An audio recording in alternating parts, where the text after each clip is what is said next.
திருச்சிற்றம்பலம். தென்னாடுடைய சிவனே போற்றி, எந்நாட்டவர்க்கும் இறைவா போற்றி. அருள்மிகு விநாயகப் பெருமான் திருவடிகள் போற்றி போற்றி. வெற்றிவேல் முருகனுக்கு அரோகரா. முத்தனை முதல் ஜோதியை முக்கண்ணப்பனை முதல் வித்தினை சித்தனை சிவலோகனை திருநாமம் பாடி திரிதரும் பக்தர்கள் எங்கே வம்மின் நீர் உங்கள் பாசம் தீர பணிமினோ சித்தமார் தரும் சேவடி கண்ணம் சென்னி மன்னி திகழுமே.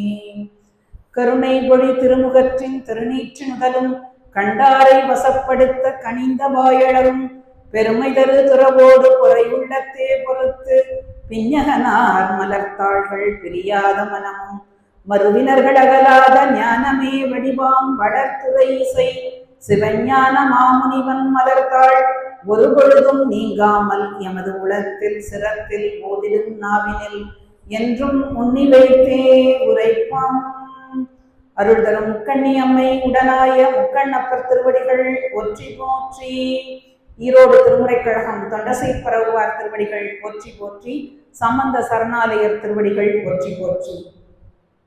என்னை இந்த வழியில் ஆற்றுப்படுத்திக் கொண்டிருக்கும் எங்கள் ஞான ஆசிரியர் திரு சிவசண்முகம் ஐயா அவர்களின் திருவடிகளை நீள நினைந்து இந்த ஒரு அருமையான நிகழ்ச்சியை நடத்தி கொண்டிருக்கும் கொங்கு மண்டலம் ஆடவல்லான் அறக்கட்டளை நிர்வாகத்தினரும் சமரி கோல்டன் டைமண்ட்ஸ் நிறுவனத்தினர் அனைவரின் திருவடிகளையும் மனம் மெய்மொழிகளால் வணங்கி மகிழ்கின்றேன். அன்பிற்கினிய அடியார் பெருமக்கள் அனைவரின் திருவடிகளையும் மனம் மெய்மொழிகளால் வணங்கி மகிழ்கின்றேன். இன்னைக்கு எனக்கு ஒரு அரிய வாய்ப்பு. ஆசிரியர் இலங்கை சென்று விட்டார். அதற்கு பதிலாக நீங்க இன்னைக்கு ஏதாவது ஒரு டாபிக் பேசுங்க அப்படின்னு சொல்லி என்னைய பணிந்தார். ஆசிரியருடைய குருவின் தெளிவு குருவின் திருவார்த்தை கேட்டல் என்ற கோட்டிற்கிணங்க அடியே நின்று திருவருளாலும் குருவருளாலும் முத்தியும் முத்தர் என்ற தலைப்பை பற்றி நாம் சிந்திக்க இருக்கின்றோம். சைவ சித்தாந்தம் முக்தியை பற்றி என்ன சொல்லுகிறது, முக்தினா என்ன அப்படிங்கிறத பற்றி நாம சிந்திக்கலாம். சைவ சித்தாந்தத்தின்படி முக்தி என்பது ஆன்மா தன்னுடைய பந்தங்களிலிருந்து விடுபட்டு இறைவன் திருவடியில் அடைந்து இறைவன் சிவத்தில் அழுந்து இருப்பதுதான் சிவப்பேறு என்று சைவ சித்தாந்தம் சொல்லுகிறது. அதாவது இந்த உடம்பு ஓடு இந்த உலகத்தில் இருக்கும் பொழுதே இறைவன் தரும் பேரின்பத்தை அனுபவிப்பவர்கள் தான் ஜீவன் முக்தர்கள் என்று சொல்லப்படுகிறது. அவர்களைத்தான் ஜீவன் முக்தர் என்று சொல்லுகிறோம். அந்த ஜீவன் முக்தர்களை பற்றி முக்தியை பற்றி நாம் சிந்தித்துவிட்டு ஜீவன் முக்தர்களை பற்றி சிந்திக்க இருக்கின்றோம். அதாவது சைவ சித்தாந்தம் முக்தியை வீடு பேறு என்று சொல்லுகிறது. வீடு என்றால் விடுதல் என்று பொருள். எதை விடுதல்? உலக பற்றை விடுதல் என்று சொல்லுகிறது. அதாவது உலகை பற்றை விடுதல் என்றால் என்ன? நாம் எல்லாரும் காட்டுக்கு போய் முனிவர்கள் மாதிரி தவம் செய்வதல்ல உலக பற்றை விடுவது. உலக பற்றில் அழுந்தாமல் இருக்க வேண்டும். எங்க பெண்களுக்கெல்லாம் நாங்க எளிமையா சொல்லணும் அப்படின்னா, ஒரு 25 சாரி வச்சிருந்தோம்னா அதோட நிறுத்திக்கணும். 4 பீரோ சாரி எடுக்கணும்னு நினைக்கிறது தான் அதுல சேலை பற்றுதல் அழுந்துறது. அது போல உலக பற்றில் அழுந்தாமல் அந்த உலக பற்றை விடுதல் தான் வீடு என்று சொல்லி, பேறு என்றால் பெறுதல் என்று சொல்வது. எதை பெறுதல் என்றால் சிவத்தை பெறுதல். அதாவது சிவனுடைய திருவடியை பெறுதல், வழிபாட்டின் மூலம் சிவத்தை அடைதல். இது மாதிரி சத்சங்கத்திற்கு வகுப்புகளுக்கு இறைவனோடு ஒன்றி இரண்டர கலந்து இருப்பதுதான் பெறுதல் என்று சொல்லப்படுகிறது. எனவே வீடு என்றால் விடுதல் என்றும், பேறு என்றால் சிவத்தை பெறுதல் என்றும் சொல்லி, வீடு பேறு என்பதுதான் சைவ சித்தாந்தம் காட்டுகின்ற முக்தி என்று சைவ சித்தாந்தம் சொல்லுகிறது. மேலும் இந்த சைவம் காட்டும் முக்தியானது தன்னை கட்டி போட்டிருக்கும் பந்தங்களிலிருந்து விடுபட்டு சிவத்தோடு அழுந்த வேண்டும். மேலும் அஞ்ஞானமாகிய ஆணவ மலத்திலிருந்து விடுபட்டு, ஆணவ மலம்ங்கிறது எல்லாம் சைவ சித்தாந்த மாணவர்கள் இருப்பார்கள் நினைக்கிறேன். ஆணவ மலம் என்பது அஞ்ஞானம், அதாவது அறியாமையை தரக்கூடிய ஆணவ மலத்திலிருந்து விடுபட்டு மெஞ்ஞானமாகிய இறைவனோடு இரண்டர கலப்பதுதான் சைவ சித்தாந்த முக்தி என்று சொல்லுகிறது. மேலும் சிவனடியை சேரும் முக்தி என்று அருள்நந்தி சிவாச்சாரியார் சித்தியாரில் சொல்லுகிறார். மேலும் திரிமலம் அகல உயிர் அருள் சேர் முக்தி திகழ் முக்தி, இது முக்தி திறத்தாமே என்று சொல்லுகிறார். அதாவது இந்த 3 மலங்கள், அதாவது ஆணவம், கண்மம், மாயை என்ற 3 மலங்களில் இருந்து விடுபட்டு இறைவனுடைய திருவடியை அடைவதுதான் முக்தி என்று சைவ சித்தாந்தம் சொல்லுகிறது. அதாவது அடிசேர் முக்தி, அடினா திருவடியை சேர்கின்ற முக்தி எது என்றால் பிறவியாகிய இந்த வெப்பத்திலிருந்து நீங்கி குளிர்ச்சியாகிய இறைவனுடைய திருவடியை அடைய வேண்டும். அதைத்தான் இறைவனுடைய திருவடியை குளிர்ச்சி என்று சொல்லுகிறோம், திருவடி நீழல் என்று சொல்லுகிறோம். திருநாவுக்கரசு பெருமானும் தனது தேவார பதிகத்தில் இதைத்தான் சொல்லுகிறார். மாசில் வேணையும் மாலை மதியமும் வீசு தென்றலும் வீங்கிட வேணிலும் மூசு பண்டரை பொய்கையும் போன்றதே ஈசன் எந்தை இணையடி நிழலே என்று சொல்லுகிறார். அதாவது இறைவனுடைய திருவடியானது குளிர்ச்சியாக இருக்கிறது. குளிர்ந்து, அதாவது இந்த பிறவியாகிய வெப்பத்திலிருந்து நாம் இறைவனுடைய திருவடியாகிய குளிர்ச்சியை அடைவதுதான் முக்தி என்று சைவ சித்தாந்தம் சொல்லுகிறது. இதைத்தான் அதாவது பெத்த நிலைன்னா என்னன்னா பக்குவமற்ற நிலை. பக்குவமற்ற நிலைக்கு என்ன ஒரு அழகான அருணையார் உரை சொல்லுகிறார் என்றால், பதி பசு பாசம் என்ற 3 பொருள்களையும் உள்ளதை உள்ளவாறு உணராமல் இருப்பதுதான் பெத்த நிலை, பக்குவமற்ற நிலை என்று சொல்லுகிறார். இந்த பக்குவமற்ற நிலையில் உயிரானது பாசத்தில் அழுந்தி இருக்கும். அதாவது தான் வேறு இந்த உலகம் வேறு என்று தெரியாமல் உலக பற்றோடு இந்த ஆன்மாவானது அழுந்தி இருக்கும். அதே போல முக்தி நிலையில் தான் வேறு சிவம் வேறு என்று இல்லாமல் சிவத்தோடு அழுந்தி இருப்பதுதான் முக்தி நிலை என்று சொல்லப்படுகிறது. இதைத்தான் தாயுமானவர் ஆணவத்தோடு அத்துவிதம் ஆனபடி மெஞ்ஞான தானுவினோடு அத்துவிதம் சாரும் நாள் என்னாளோ என்று சொல்கிறார். அதாவது இந்த உலக பற்றில் நான் இருக்கிறேன், எப்பொழுது சிவத்தில் அழுந்துவேன் என்று தாயுமானவர் சொல்லுகிறார். அதாவது இறைவன் இந்த எல்லா காலத்திலும் நம்ம கூட இருக்கிறான்.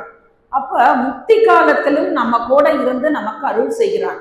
அப்படி இறைவன் நம்ம கூடயே இருந்தாலும் முக்தி நிலையில் இறைவனுடைய தன்மையைத்தான் இந்த உயிர் பெருமை ஒழிய என்றும் அது இறைவன் ஆகாது.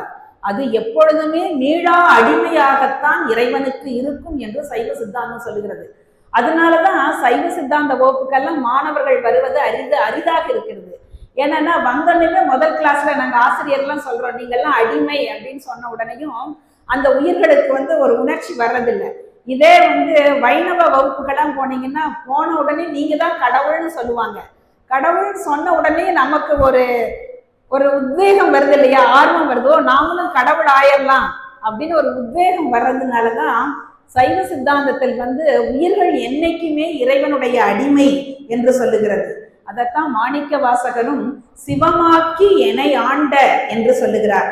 மேலும் மெய்கண்டார் சிவஞான போதத்தில் அவை உடைமை ஆழாம் நாம் என்கிறார். அதாவது இந்த அறிவுடைய பொருள்கள் எல்லாம் இறைவனுக்கு என்றும் அடிமை என்றும், அறிவற்ற பொருள்கள் எல்லாம் இறைவனுக்கு உடைமை என்றும் சொல்லுகிறார் மெய்கண்டார். மேலும் உம்பர்தான் உற்பத்தி ஆதிகளுக்கு உரியன், சிவன் உயிர்தானும் சிவானுபவம் ஒன்றினுக்கே உரியது என்கிறார். அதாவது இறைவன் ஐந்தொழில் செய்வதற்கு தகுதி உடையவன். ஆனால் இந்த உயிர்கள் அவன் தரும் பேரின்பத்தை அனுபவிப்பதற்கு மட்டுமே உரிமை உடையது என்று சித்தியாரில் அருள்நந்தி சிவாச்சாரியார் மிக அழகாக சொல்லுகிறார். எப்படி என்றால், உம்பர்பிரான் உற்பத்தி ஆதிகளுக்கு உரியன், உயிர்தானும் சிவானுபவம் ஒன்றினுக்கே உரியது என்று சொல்லுகிறார். அதாவது இந்த ஆன்மானது எப்படி முக்தி மார்க்கத்தை அடையும் என்றால் அதனுடைய படிநிலைகள் சைவ சித்தாந்தத்தில் மிக அழகாக சொல்லப்படுகிறது. அதாவது சரியை கிரியை யோகம் பெற்று இருவினை ஒப்பு மலபரி பாகம் சத்தினி பாதம் அடைந்த பிறகு அந்த ஆன்மாவிற்கு ஒரு குருவானவர் வருவார். அவர் எப்படி மாணிக்க வாசகருக்கு பெருமானே குருவாக வந்தது போல ஒவ்வொரு ஆன்மாவுக்கும் இறைவனே குருவாக திருவடி தீட்கை கொடுத்து உபதேசம் செய்து அப்பொழுது அந்த ஆன்மா ஆனது யான் எனது என்ற பற்றை நீக்கி இறைவனோடு இரண்டர கலப்பதுதான் சுத்த அத்துவித முக்தி என்று சைவ சித்தாந்தம் சொல்லுகிறது. அப்படி இந்த முக்தி பேர அடையாத ஆன்மாக்களே இல்லை என்று நாம் சொல்லலாம். எல்லா ஆன்மாக்களும் ஏதோ ஒரு காலத்தில் இறைவனுடைய திருவடியை அடைந்தே ஆக வேண்டும்.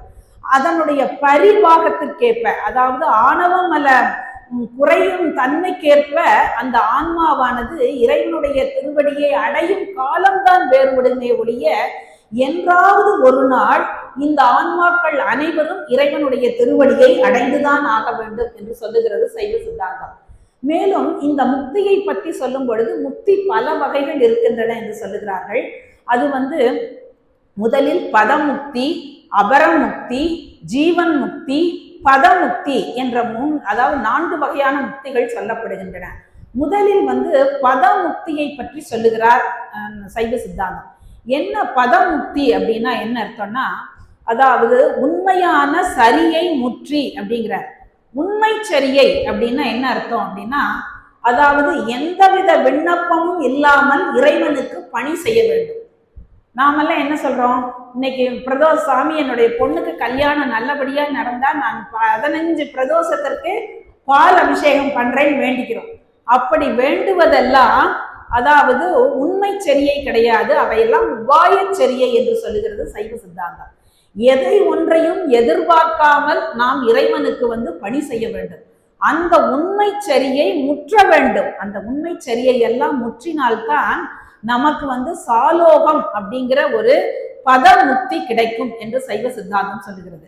அதாவது சரியை முற்றினால் மாதவ சிவஞான யோகிகள் தன்னுடைய மாபாடியத்தில் சொல்கிறார், சரியை முற்றி, கிரியை முற்றி, யோகம் முற்றி, ஞானம் முற்றினால்தான் வீடு வேறு என்று சொல்லுகிறார்.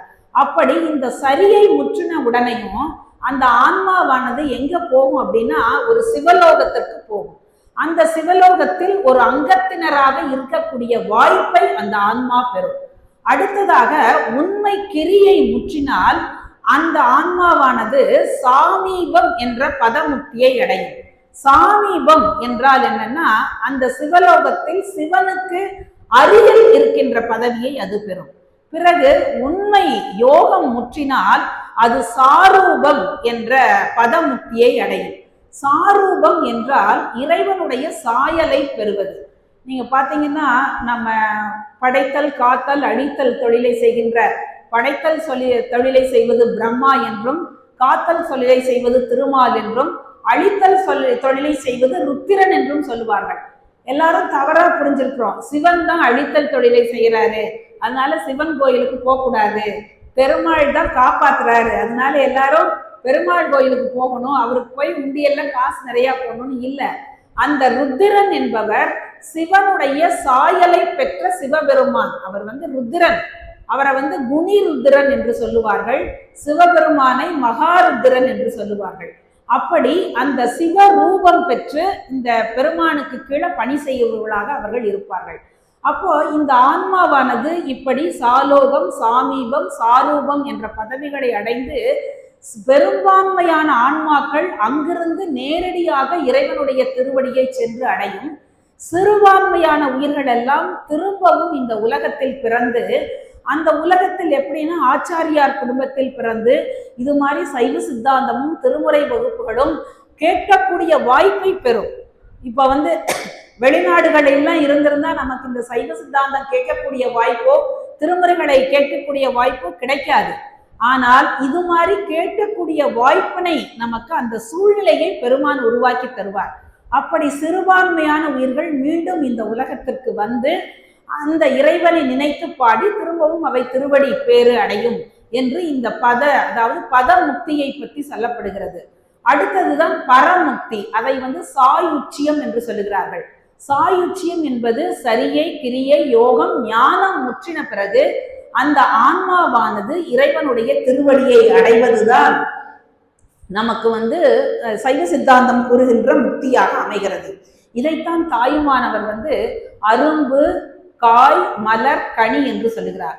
அரும்பு என்றால் சரியை என்றும், மலர் என்றால் கிரியை என்றும், காய் என்றால் யோகம் என்றும், கனி என்றால் ஞானம் என்றும் தாயுமானவர் தனது பாடல்களில் சொல்லுகிறார். இப்படி சரியை கிரியை யோகம் ஞானம் பெற்றுதான் ஒரு ஆன்மாவானது முக்தி நிலையை அடைய முடியும் என்று சொல்லுகிறார்கள்.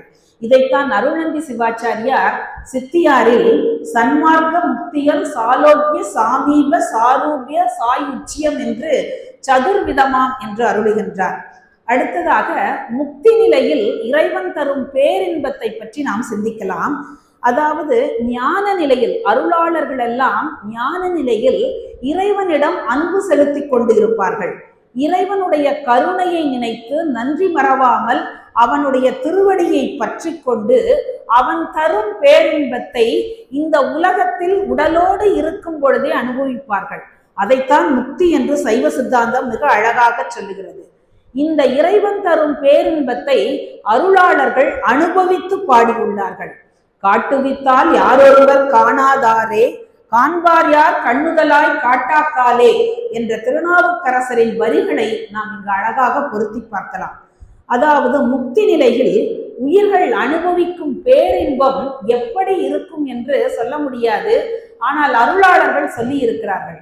அருள்நந்தி சிவாச்சாரியார் தன்னுடைய சித்தியாரில் கரும்பை தேனை பாலை கனி அமுதை கண்டை கட்டியை ஒத்திருப்பன் அந்த முக்தியில் கலந்தே என்கிறார். அதாவது கரும்பு சாறு தேன் பால் சர்க்கரை கட்டி இவையெல்லாம் கலந்த ஒரு தித்திப்பாக இருப்பது போல இறைவன் தரும் பேரின்பம் இருக்கும் என்று நமக்கு சொல்கிறார். ஆனால் எதையும் நமக்கு தெரிந்ததை வைத்துதானே தெரியாததை சொல்ல முடியும். அதுபோல அருளாளர்கள் தெரிந்ததை கொண்டு நமக்கு தெரியாத முக்தி பேரின்பத்தை பற்றி சொல்லுகிறார்கள். அப்படியானாலும் இந்த வாயினால் இந்த இறைவன் தரும் பேரின்பத்தை நம்மனால் சொல்ல முடியாது. அதைத்தான் உந்தியார் ஆசிரியர் எவ்வண்ணம் சொல்லுகேன் எங்கண் இருந்தது என்று எவ்வண்ணம் சொல்லுகேன் அங்கண் இருந்தது என்று உந்தி பெற அறியும் அறிவு அது என்று உந்தி பெற என்று சொல்லுகிறார். அதாவது இறைவன் தருகின்ற பேரின்பம் எப்படி இருக்கும் என்று என்னால் சொல்ல முடியாது என்று சொல்லுகிறார். இதைத்தான் களிறு ஆசிரியரும் அன்று முதல் ஆரேனும் ஆளாய் உடனாகி சென்றவர்க்கும் இன்னது என சென்றது இல்லை என்று இதனை எவ்வாறு இருந்தது என்று எவ்வண்ணம் சொல்லுகேன் அவ்வாறு இருந்தது அது என்று திருக்களிறு ஆசிரியரும் நமக்கு சொல்லுகிறார். அதாவது இதனுடைய பொருள் என்னவென்றால் ஒவ்வொரு ஆன்மாவுக்கும் சிவபெருமானே மானுட சட்டை தாங்கி குருவாக வருவார். அவர் தீட்சை கொடுத்து உபதேசம் செய்த பிறகு அவர் பேரின்பத்தை தருவார்.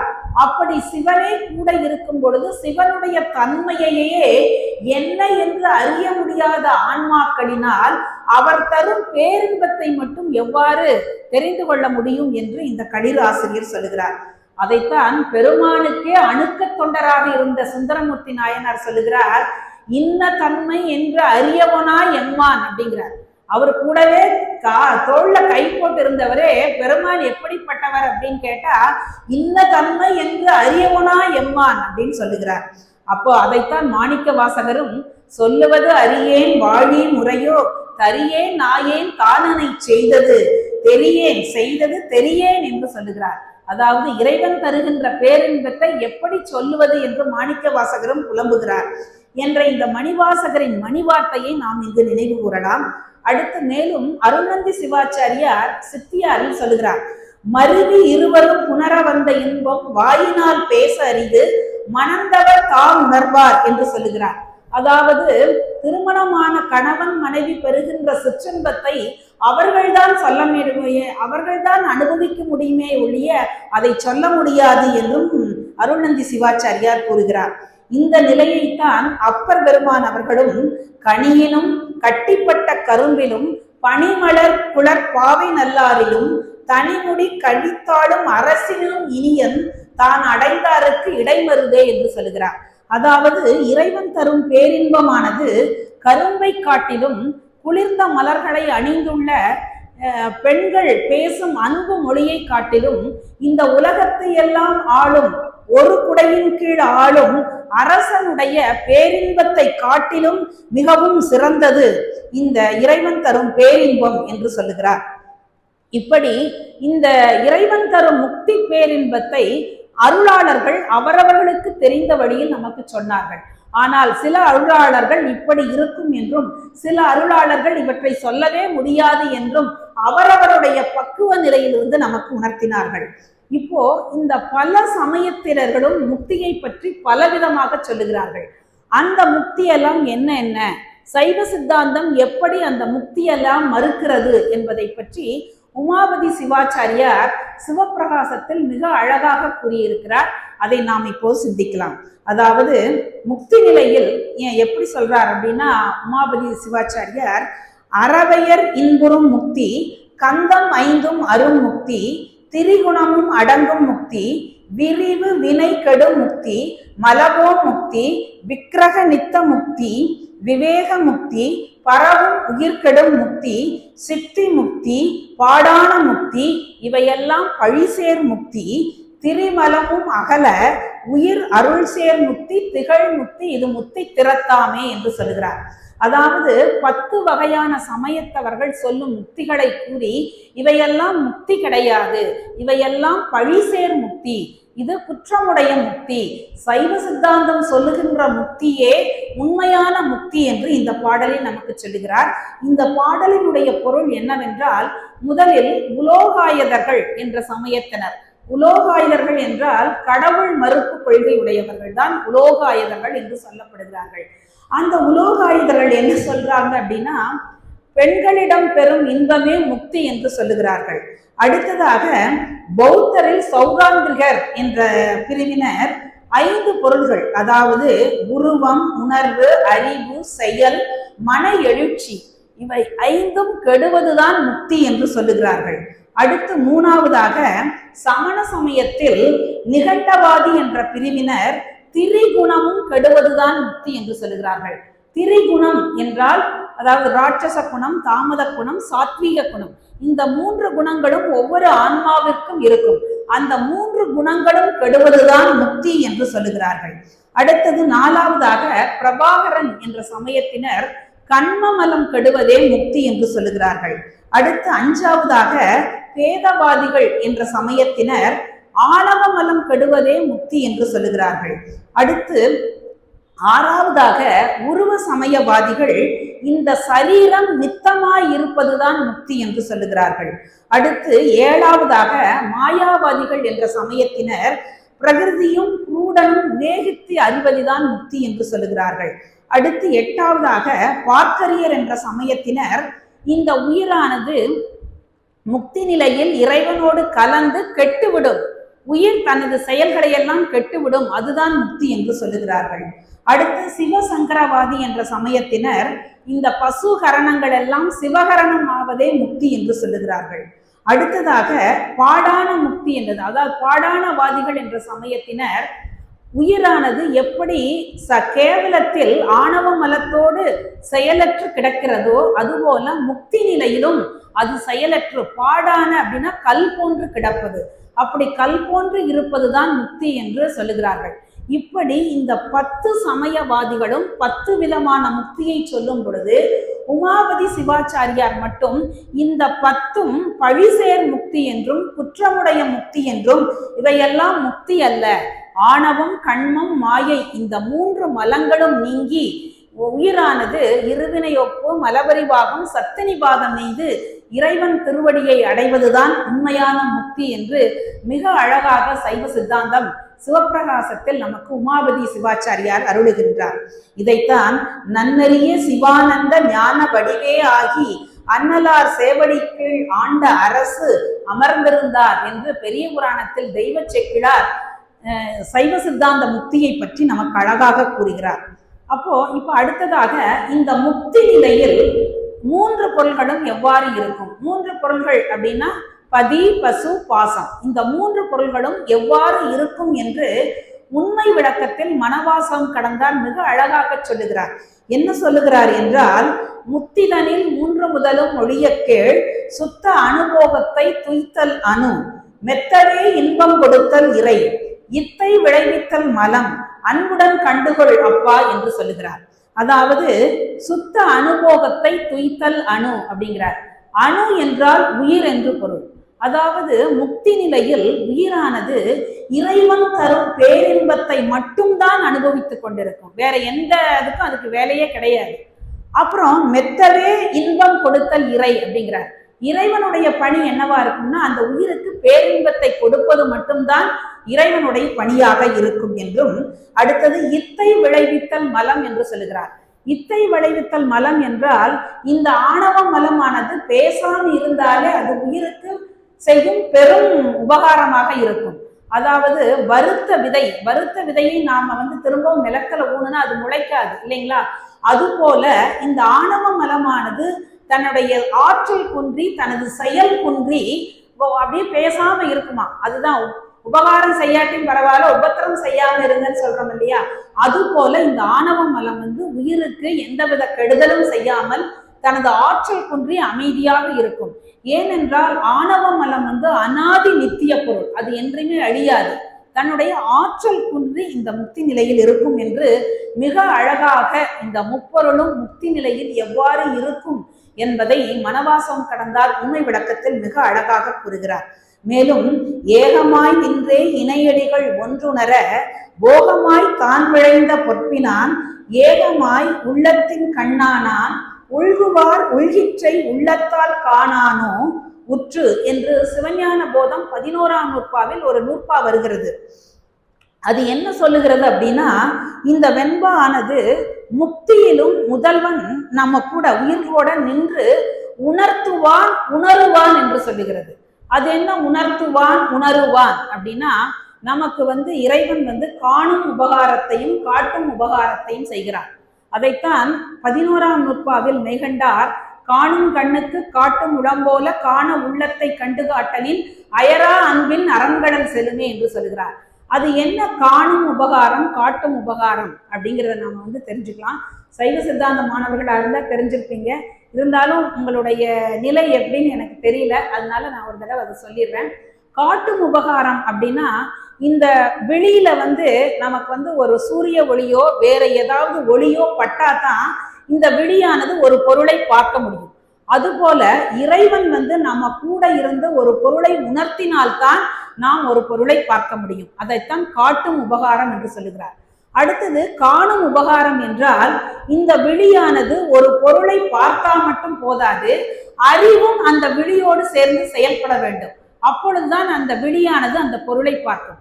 இப்போ ஒரு சின்ன உதாரணம் சொல்றேனே, எங்க தம்பி அவர் இருக்கிறாரு, அவர் சொல்றாரு, அக்கா நான் பழனி மலைக்கு வர்றேன், சிவராமன் பழனி மலைக்கு வர்றேங்க்கா, காலையில 8:30 மணிக்கு நான் வர்றேன், சிவப்பு கலர் கார்ல வர்றேன், நீங்க என்னை பழனி மலைக்கு அழைச்சிட்டு போங்கன்னு சொல்றாரு.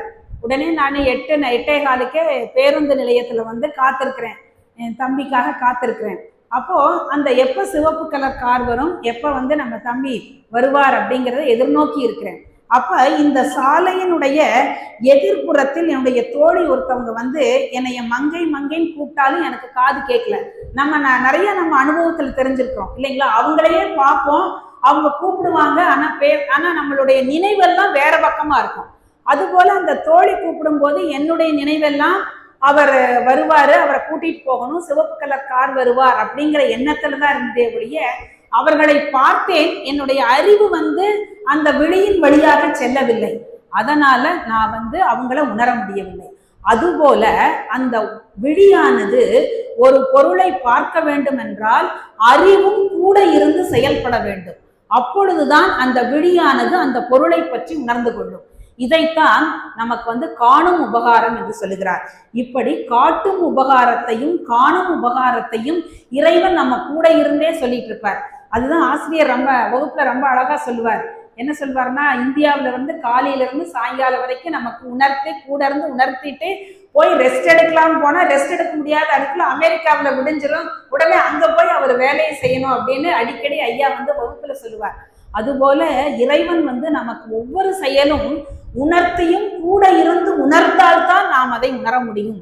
இதுதான் காணும் உபகாரம் காட்டும் உபகாரம் என்று சைவ சித்தாந்தம் நமக்கு மிக அழகாக சொல்லுகிறது.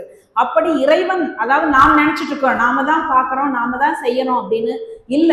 இறைவன் கூட இருந்து நமக்கு இந்த உதவிகளை செய்யாவிட்டால் நாம் எந்த செயலையும் செய்ய முடியாது என்பதுதான் சைவ சித்தாந்தம் கூறுகின்ற உண்மையாக நமக்கு அமைகிறது. அடுத்ததாக இந்த பெத்தத்திலும் முக்தியிலும் இறைவன் எப்படி ஆன்மாக்களோடு உடல் உயிர் போல் ஒன்றாயும் கண் அருக்கன் போல் வேறாயும் அறிவு ஒளி போல் உடனாயும் இருக்கிறான் என்று சொல்லுகிறார். இந்த வெண்பாவில் உள்குவார் உள்கிற்றை என்ற இந்த வெண்பாவில் வரும் தொடர் எதை உணர்த்துகிறது என்றால், பெற்ற நிலையில் எப்படி உலக பொருள்களோட நாம அழுந்து இருக்கிறோமோ அப்ப இறைவனும் நம்ம கூட அழுந்தி இருக்கிறார். முக்தியில் எப்படி நாம சிவத்தில் அழுந்தி இருக்கிறோமோ அப்போதும் நம்ம கூட சிவத்தில் அழுந்தி இருக்கிறார் என்று சொல்லுகிறார். இதைத்தான் திருநாவுக்கரசு பெருமானும் ஒழுகுவார் ஒழுகிற்று எல்லாம் உடனிருந்த அருதினி என்று சொல்லுகிறார். அதாவது பெத்த நிலையிலும், அதாவது பக்குவப்படாத நிலையிலும் பக்குவப்பட்ட நிலையிலும் ஆன்மா ஒரு பொருளை அறிய வேண்டும் என்றால் இறைவனும் உடனிருந்து அறிகின்றான். ஒரு பொருளை இச்சிக்க வேண்டும் என்றால் அவனும் கூட இருந்து இச்சிக்கின்றான். ஒரு செயலை செய்ய வேண்டும் என்றால் இறைவனும் கூட இருந்து அந்த செயலை செய்கின்றான் என்பதுதான் சைவ சித்தாந்த கொள்கையாக நமக்கு அமைகின்றது. எனவே இந்த இடத்துல நமக்கு ஒரு சந்தேகம் வரலாம். இப்போ ஒரு திருடன் போய் ஒரு திருட்டு தொழிலை செய்யும் பொழுது அவனுடைய அறிவு இச்சை செயல் கூட இறைவன் கூட இருந்து துணை புரிகிறான். அப்படி செய்வது நல்லதா? அவனை அந்த திருடனை இறைவன் அதாவது வேறு பாதையில் செல்லாமல் நல்வழியில் கொண்டு வர வேண்டும் என்ற ஒரு எண்ணம் நமக்கு ஏற்படும். மேலும் இப்படி செய்வதனால் சிவபெருமானுடைய ஆற்றலுக்கும் கருணைக்கும் எந்த இழிவும் ஏற்படாது. ஏன் அவர் உயிர்களின் போற வழியிலே போகிறார் என்றால், இந்த உயிர்களுக்கு அனுபவம் ஏற்படும் பொருட்டும் இந்த உயிர்களின் வினைக்கேற்ப அவன் செயல்பட வேண்டும் என்பதற்காகத்தான் உயிரை அதன் பாதையில் செல்ல விட்டு அவன் திருத்துகிறான் என்பதை நாம் உணர்ந்து கொள்ள வேண்டும். ஒரு எடுத்துக்காட்டு ஆசிரியர் அடிக்கடி சொல்லுவாரு, சாலை பழுதாகிவிட்டால், ஒரு சாலை பழுதாயிடுச்சு, அந்த இடத்துல ஒரு அறிவிப்பு பலகை வச்சிருக்காங்க. என்ன பலகை வச்சிருக்காங்கன்னா, வலதுபுறம் செல்லாதீர்கள், சாலை பழுதடைந்துள்ளது, இடதுபுறமாக செல்லுங்கள் என்று சொன்னால் நாம் என்ன செய்வோம்? வலதுபுறமாய் போய் பார்த்து அந்த சாலை எப்படி பழுதடைந்திருக்குன்னு பார்த்துட்டு அப்புறம் இடதுபுறமா போவோம். அது நம்ம கிட்ட இருக்கிற ஆணவ மலம் செய்கின்ற வேலை. அப்படி உயிரானது தன் இச்சைப்படி நடக்கத்தான் அது ஆசைப்படும். எனவே உயிர்களின் கீழான இச்சைகளுக்கும் அவற்றின் தீய செயல்களுக்கும் இறைவன் காரணம் அல்லன். இறைவன் உயிர்களின் பக்குவம் பெறாத நிலைதான் இதற்கு காரணம். உயிர்களின் இச்சைக்கேற்பவே அவற்றை நடத்தி செல்கின்றான். அவ்வாறு செய்யாவிட்டால் உயிர்கள் பயன் பெறாது என்பது சைவ சித்தாந்த கொள்கையாக அமைகிறது.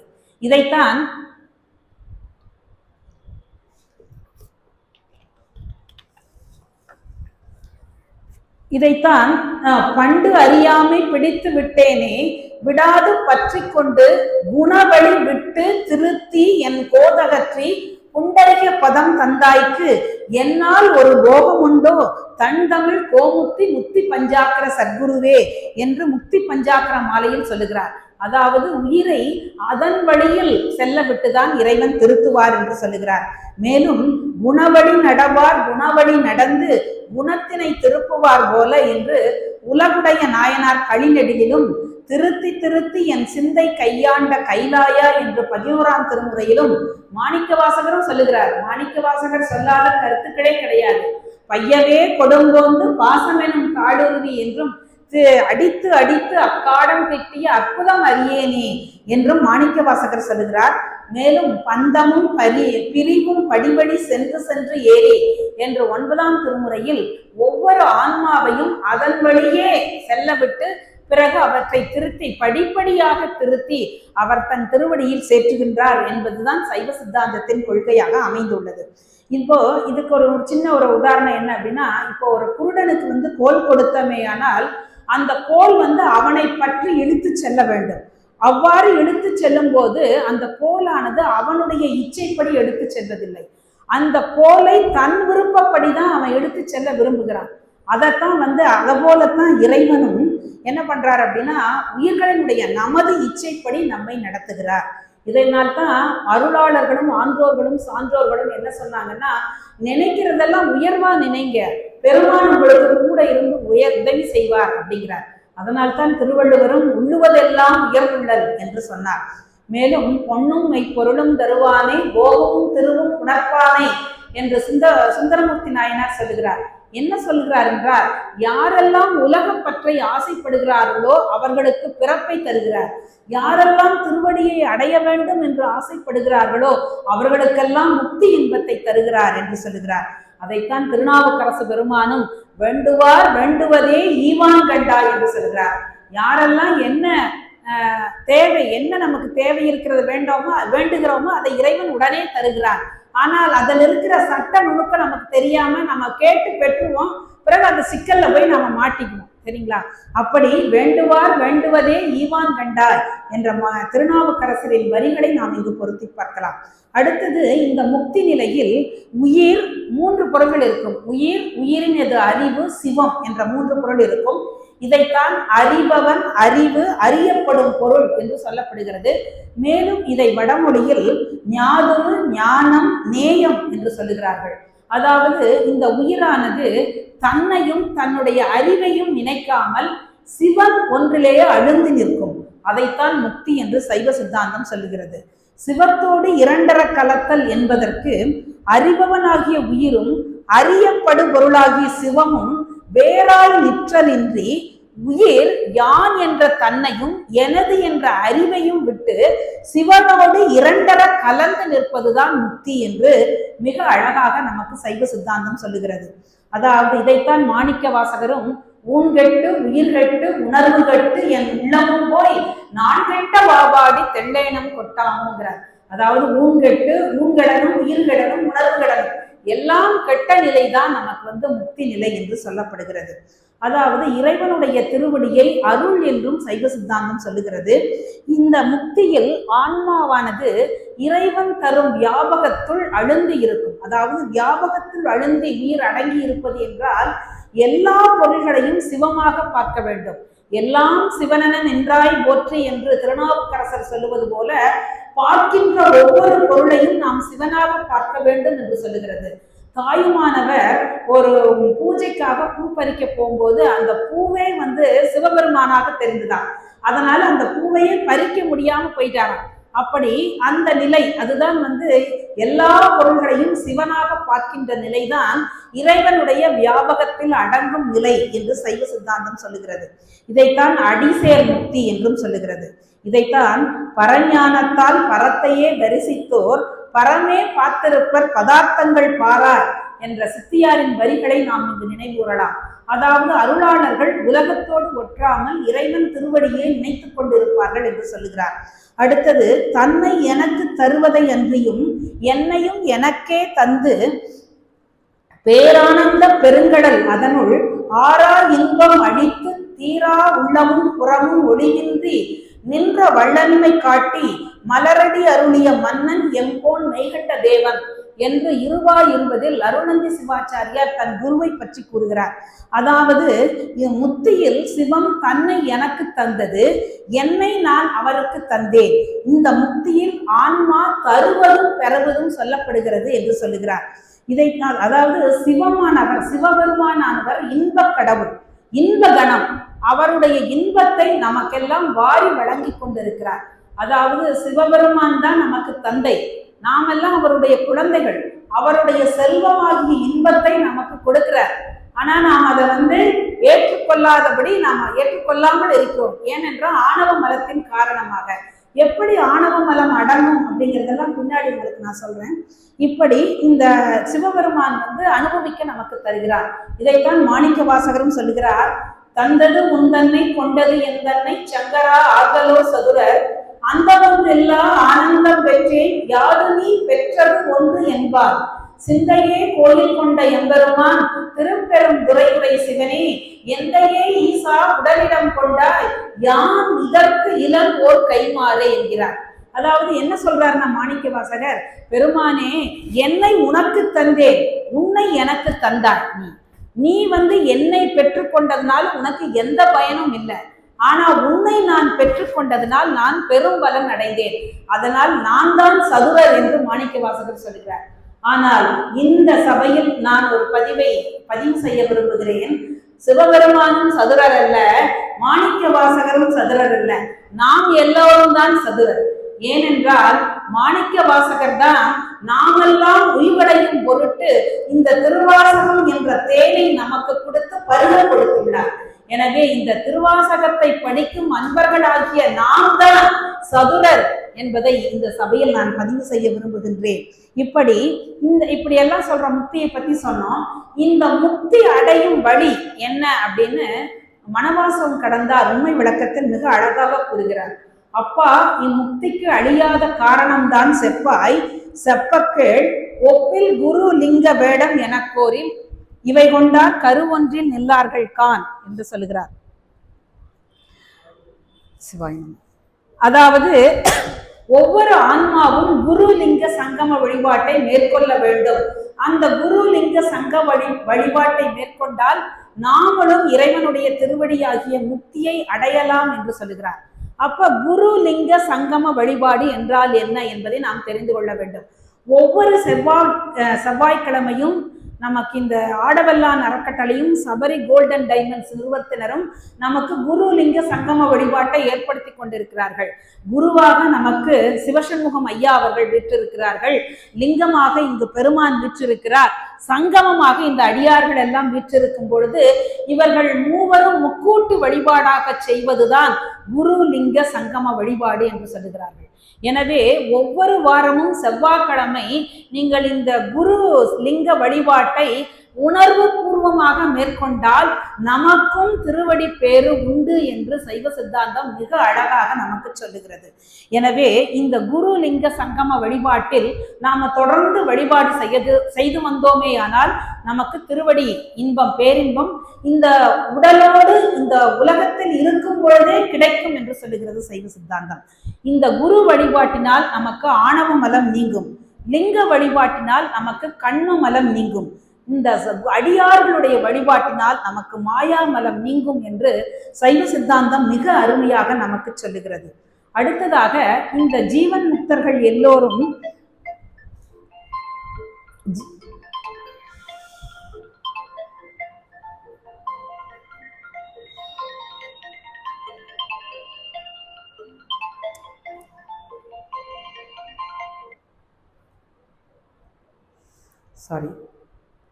மன்னிக்கவும், திருச்சிற்றம்பலம். இப்படி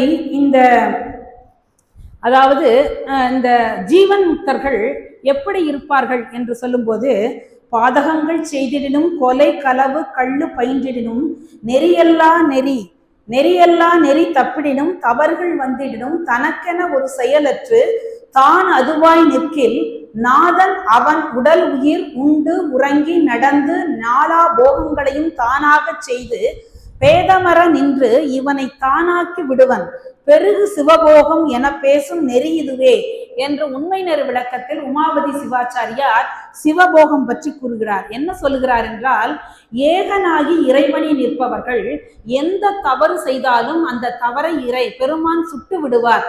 அந்த வினையானது அவர்களுக்கு ஏறாது. அவர்களோடு உண்டு, அவர்களோடு இருந்து அவர்களுக்கு வினை ஏறாமல் இறைவன் பார்த்து கொள்வான் என்று சொல்லுகிறார். அதற்கு உதாரணமாக நம்ம நாயன்மார்களில் மூர்க்க நாயனாரை சொல்லலாம். மூர்க்க நாயனார் சூதாடி ஒவ்வொரு இடத்துலையும் போய் கொள்ளையடிச்சிட்டு வந்து அதை கோயிலுக்காகவும் அடியார்களுக்காகவும் செலவிடுவார். தனக்கென ஒரு பைசா கொடி செலவிட மாட்டார்.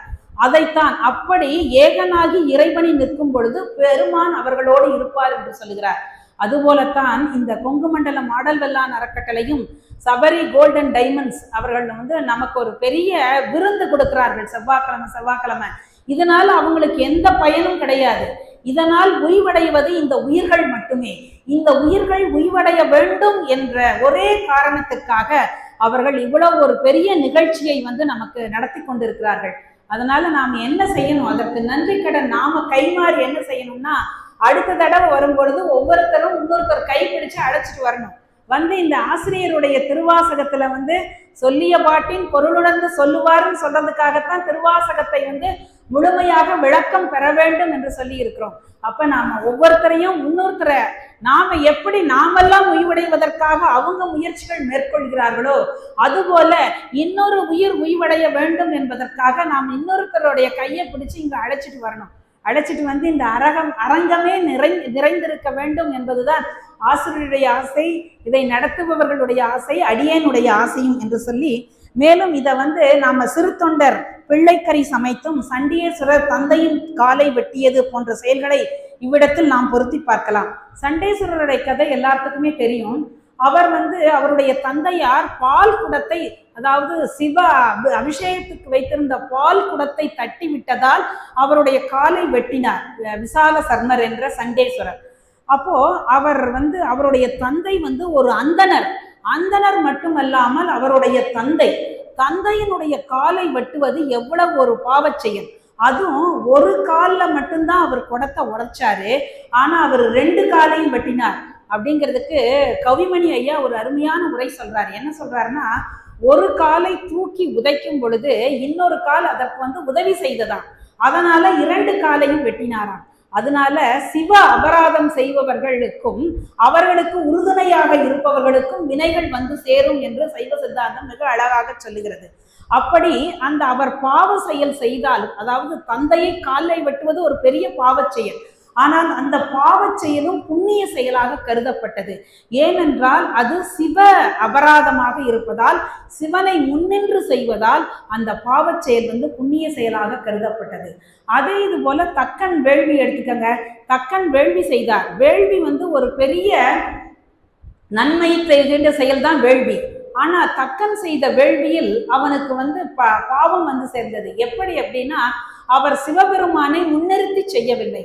அதனால் அவன் செய்த புண்ணிய செயலும் பாவ செயல்களாக கருதப்பட்டது என்று மிக அழகாக சித்தியார் நமக்கு சொல்லுகிறது. என்ன சொல்லுகிறதுனா, அறநடிக்கு அன்பர் செய்யும் பாவமும் அறம் அது ஆகும். பரநடிக்கு அன்பு இல்லாதார் புண்ணியமும் பாவமாகும். வரமுடை தக்கன் செய்த மாவேள்வி தீமையாகி நரனினில் பாலன் செய்த பாதகம் நன்மையானதே என்று சொல்லுகிறார். அதாவது ஏகனாகி இறைவனை நிற்கும் அருளாளர்கள் செய்கின்ற பாவச் செயல்களும் இறைவனை முன்னிறுத்தி செய்வதால் அது புண்ணிய செயல்களாக கருதப்படுகிறது. ஆனால் இறைவனை முன்னிறுத்தி செய்யாத செயல்கள் யாவும் புண்ணிய செயல்களாக இருந்தாலும் அவை பாவ செயல்களாக கருதப்படுகிறது என்று சொல்லுகிறார்.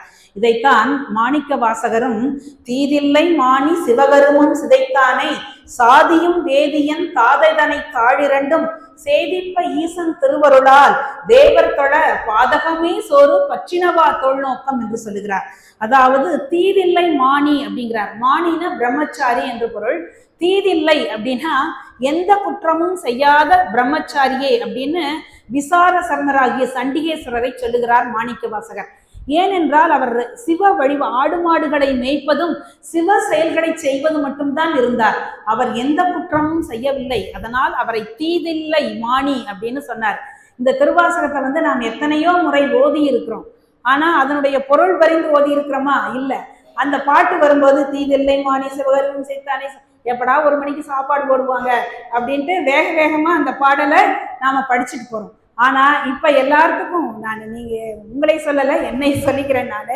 இது மாதிரி இந்த பாடல்கள் நீங்க திருவாசகம் படிக்கும் போது வந்ததுன்னா இந்த பொருளை உணர்ந்து அந்த ஒரே நிமிஷம் அந்த பொருளை உணர்ந்து அந்த பாட்டை படியுங்கள், பேரின்பமாக இருக்கும்.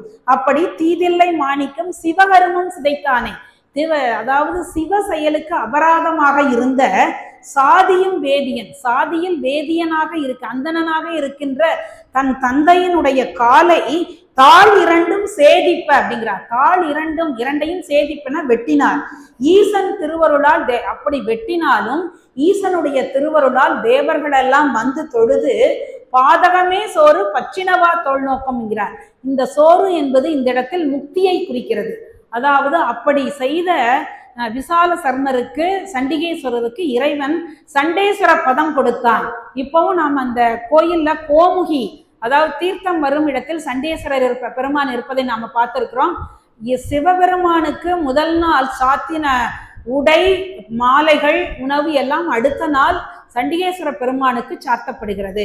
எனவே நாம சண்டிகேஸ்வர பெருமானை போய் வழிபாடு செய்யணும். அவர் நிச்சயில் இருப்பார். எதற்கு சண்டிகேஸ்வர பெருமானை வழிபாடு செய்ய வேண்டும் என்றால், நான் இன்னைக்கு இறைவனை வழிபாடு செய்தேன், அவருக்கு அட்டெண்டன்ஸ் கொடுக்கணும். ஆனா அதை விட்டு நாமெல்லாம் செய்ய மாட்டோம். சைவ சித்தாந்தத்தில் படிப்பவர்களும் திருமுறை படிப்பவர்களும் அதை செய்ய மாட்டாங்க. அவருக்கு போய் அவர் செவிட்டு சாமியார்னு கையை தட்டுறது எல்லாம் நம்ம உலக வழக்குல இருந்திருக்கிறது இல்லை. அவர் தியானத்துல இருக்கிறார். அவர்கிட்ட போய் நான் சிவபெருமானை இன்னைக்கு வழிபாடு செய்தேன் என்று அவர்களுக்கு ஒரு அட்டண்டன்ஸ் கொடுக்கணும். அதனால்தான் பெருமானை வழிபாடு செய்த பிறகு சண்டிகேஸ்வரர் போய் வழிபாடு செய்ய வேண்டும் என்பது நியதியாக நமக்கு இருக்கிறது.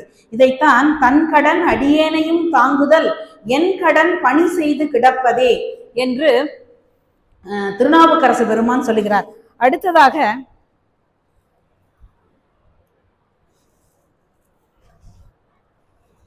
இந்த இன்புறு நிலை, அதாவது இறைவன் தரும் இன்பமானது எவ்வாறு இருக்கும் என்று திருவருட்பயனில் உமாபதி தேவநாயனார் மிக அழகாக கூறியிருக்கிறார். அதாவது இன்புறு நிலை என்றால் மாசு நீங்கி தூய்மை பெற்ற உயிர் இறை இன்பத்தில் திளைக்கும் நிலைமையைத்தான் இன்புறு நிலை என்று அருணையாருடைய உரையாக நமக்கு அமைகிறது. அதாவது ஒரு ஞான ஆசிரியர் ஒரு உபதேசம் கொடுத்தால் அந்த ஆன்மாவானது முதலில் பாச நீக்கம் பெறுகிறது, பிறகு அருள் விளக்கம் பெறுகிறது, பிறகு இன்ப பேறு அடைகிறது. முதல்ல பாச நீக்கம், அதாவது இந்த ஆணவம் கண்மம் மாயை என்ற அந்த 3 மலங்களும் நீங்கும். அப்புறம் அருள் அந்த உயிரின் மீது பதியும், பிறகு அது இன்பத்தை அடையும் என்ற படிநிலையை சொல்லுகிறது சைவ சித்தாந்தம். அப்போ மாணவர் ஆசிரியனுடைய முதல்ல அருள் உபதேசத்தை கேட்ட பொழுது அதுக்கு சிறிது அறியாமை விளங்கி அருள் விளக்கம் ஏற்படுமா. அப்புறம் கேட்டல் மட்டும் பட்டாது, சிந்தித்தல் தெளிதல் நிலைக்கு வரணும். சிந்தித்தல் தெளிதல் நிலையில வந்தா இந்த மருளாகிய அறியாமை முழுவதுமாக நீங்கி இந்த உயிரானது அருள் விளக்கம் முழுமையாக மேலிடப்படும் என்று சொல்லப்படுகிறது. இப்போ அறியாமைனா என்ன அப்படின்னு உங்களுக்கு தெரியும், இருந்தாலும் நான் எங்க மாணவர்களுக்கு சொல்லுவது போல சொல்லுகிறேன். அறியாமை என்றால் என்ன அப்படின்னா, ஒரு தூரத்துல கயிறு கிடந்துச்சுன்னா அந்த கயிறை பார்த்து நாம பாம்புன்னு பயப்படுறோம் இல்லைங்களா. அது எதனால வருதுன்னா இந்த ஆணவ மலத்தினாலதான் வருகிறது. நமக்கு ஏதாவது ஒரு துன்பம் வந்தா உடனே பக்கத்து வீட்டுக்காரங்களை இவங்கனாலதான் எனக்கு துன்பம் வந்துச்சு, என்னைக்காவது இந்த துன்பத்துக்கு காரணம் நாமன்னு நினைக்கிறோமா? நினைக்கிறதே கிடையாது. இதற்கு துன்பம் வேற யாராவது ஒருத்தர் தான், அவர் செஞ்சனாலதான் நான் இந்த துன்பத்தை அடைந்தேன்னு சொல்லுகிறோம். இல்ல, சைவ சித்தாந்தம் சொல்லுகிறது தீதும் நன்றும் பிறர் தர வாரா. எல்லாமே இந்த எந்த ஒரு துன்பமும் இன்பமும் நாம் செய்த வினையின் காரணமாகத்தான் வருகிறதே ஒழிய அதற்கு பிறர் என்றும் காரணமாக மாட்டார்கள் என்பதுதான் சைவ சித்தாந்தம் சொல்லுகின்ற கொள்கை. அதை பின்பற்றினால் நாம சந்தோஷமா இருப்போம் அப்படின்னு சொல்றாங்க. அது மாதிரி இந்த அருளுரையை கேட்டு சிந்தித்து தெளிந்த பிறகு அது முழுமையாக அறியாமை நீங்கி அதாவது அருள் விளக்கம் பெறுகிறது என்று சொல்லுகிறார். இதைத்தான் பாச நீக்கம் அருள் விளக்கம் என்று சொல்லுகிறது. அந்த அருள் ஒளியில் சிவத்தை உணர்ந்து அதில் அழுந்தி இருப்பதுதான் இன்பப்பேறு அல்லது ஆனந்த விளக்கம். அதாவது அருள் நிலையை துரிய நிலை என்றும் ஆனந்த நிலையை துரியாத நிலை என்றும் சொல்லுகிறார்கள். இந்த துரியாதீத நிலை அப்படின்னு தான் நிட்டை நிலை, முக்தி நிலை என்று சொல்லப்படுகிறது. இதை துரியாதீதம், நிட்டை, சிவப்பேறு, சிவபோகம், இன்புறு நிலை இதெல்லாம் ஒரு பொருள் தருகின்ற பல சொற்கள் என்று சொல்லப்படுகிறது. அதாவது இந்த நிலையை இந்த உடம்பு உள்ள போதே நாம் அடையலாம் என்று அருளாளர்கள் சொல்லுகிறார்கள். அப்படிப்பட்ட அருளாளர்கள் தான் அவர்களுக்கு பகல் இரவு தெரியாது, பிற நினைவுகளும் எழுவதில்லை என்று சொல்லுகிறார். மாணிக்க வாசகரும் இதைத்தான் எனை நான் என்பது அறியேன், பகல் இரவாவது அறியேன் என்று சொல்கிறார். ஏனென்றால் அவர்கள் சதா காலமும் இறைவனை நினைத்து கொண்டே இருப்பதனால் அவர்களுக்கு பகல் இரவாவதும் வேறு நினைவுகளும் இல்லை என்று சொல்லுகிறார்கள். இந்த நிலையில் நிற்பவர்கள் எல்லையில்லாததோர் இன்பத்தை அடைகிறார்கள் என்றும் சொல்லுகிறார்கள்.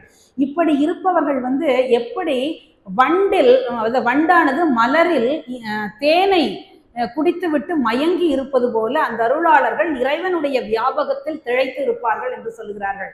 இதற்கு அருமையான உதாரணம் சொல்லணும் அப்படின்னா, எனக்கு தெரிஞ்சல சிவமையா ஒருத்தர் இருந்தாரு, அவரை பார்த்திருக்கோம்.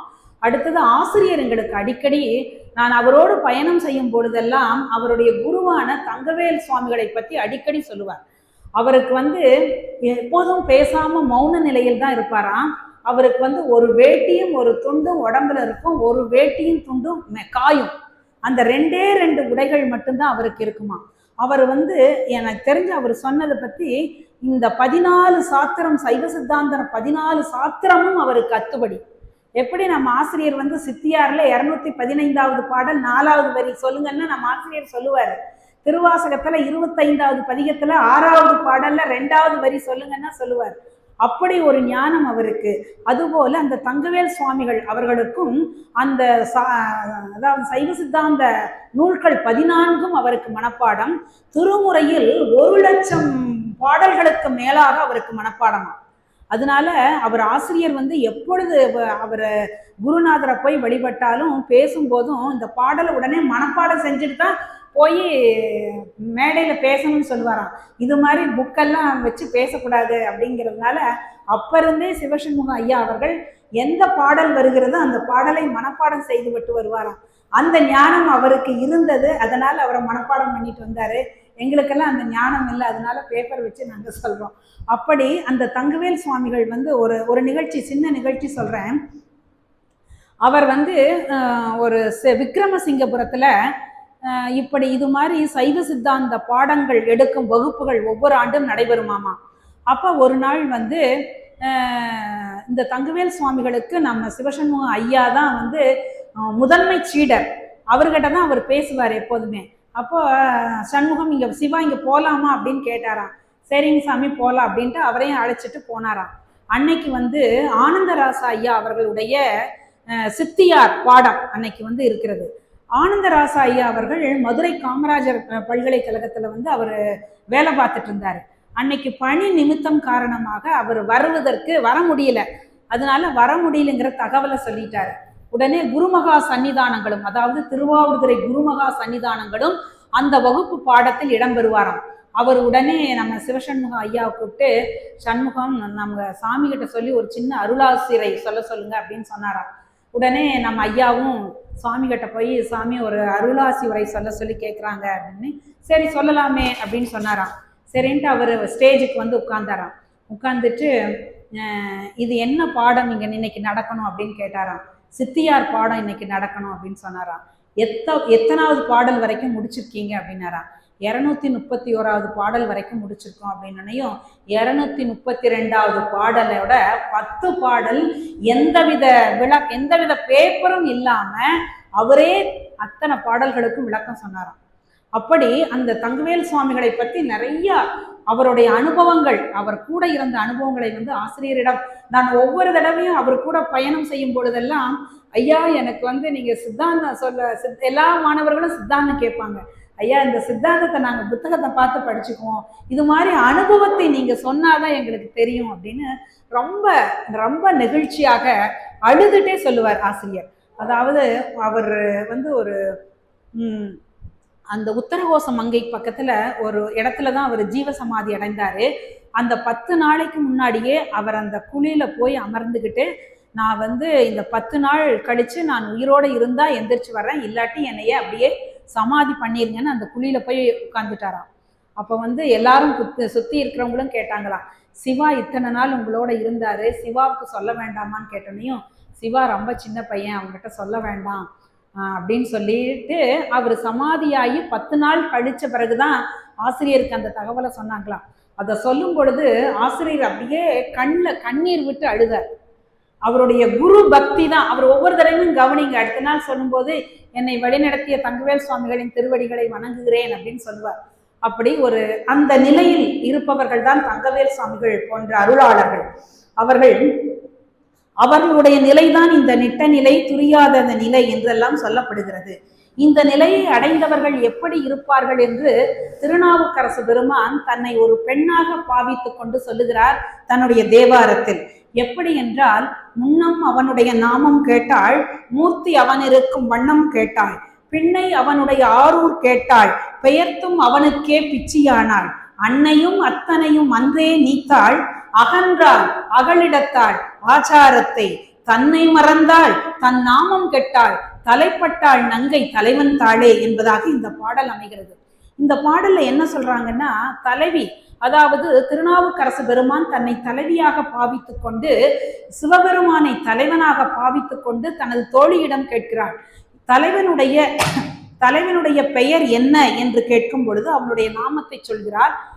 தலைவனுடைய வண்ணம் என்று கேட்கும்போது நித்த மணாளன் நிரம்ப அழகிய, அதாவது செந்தாமரை காடனைய மேனி போன்ற வண்ணத்தை உடையவன் என்று தோழி சொல்லுகிறார்.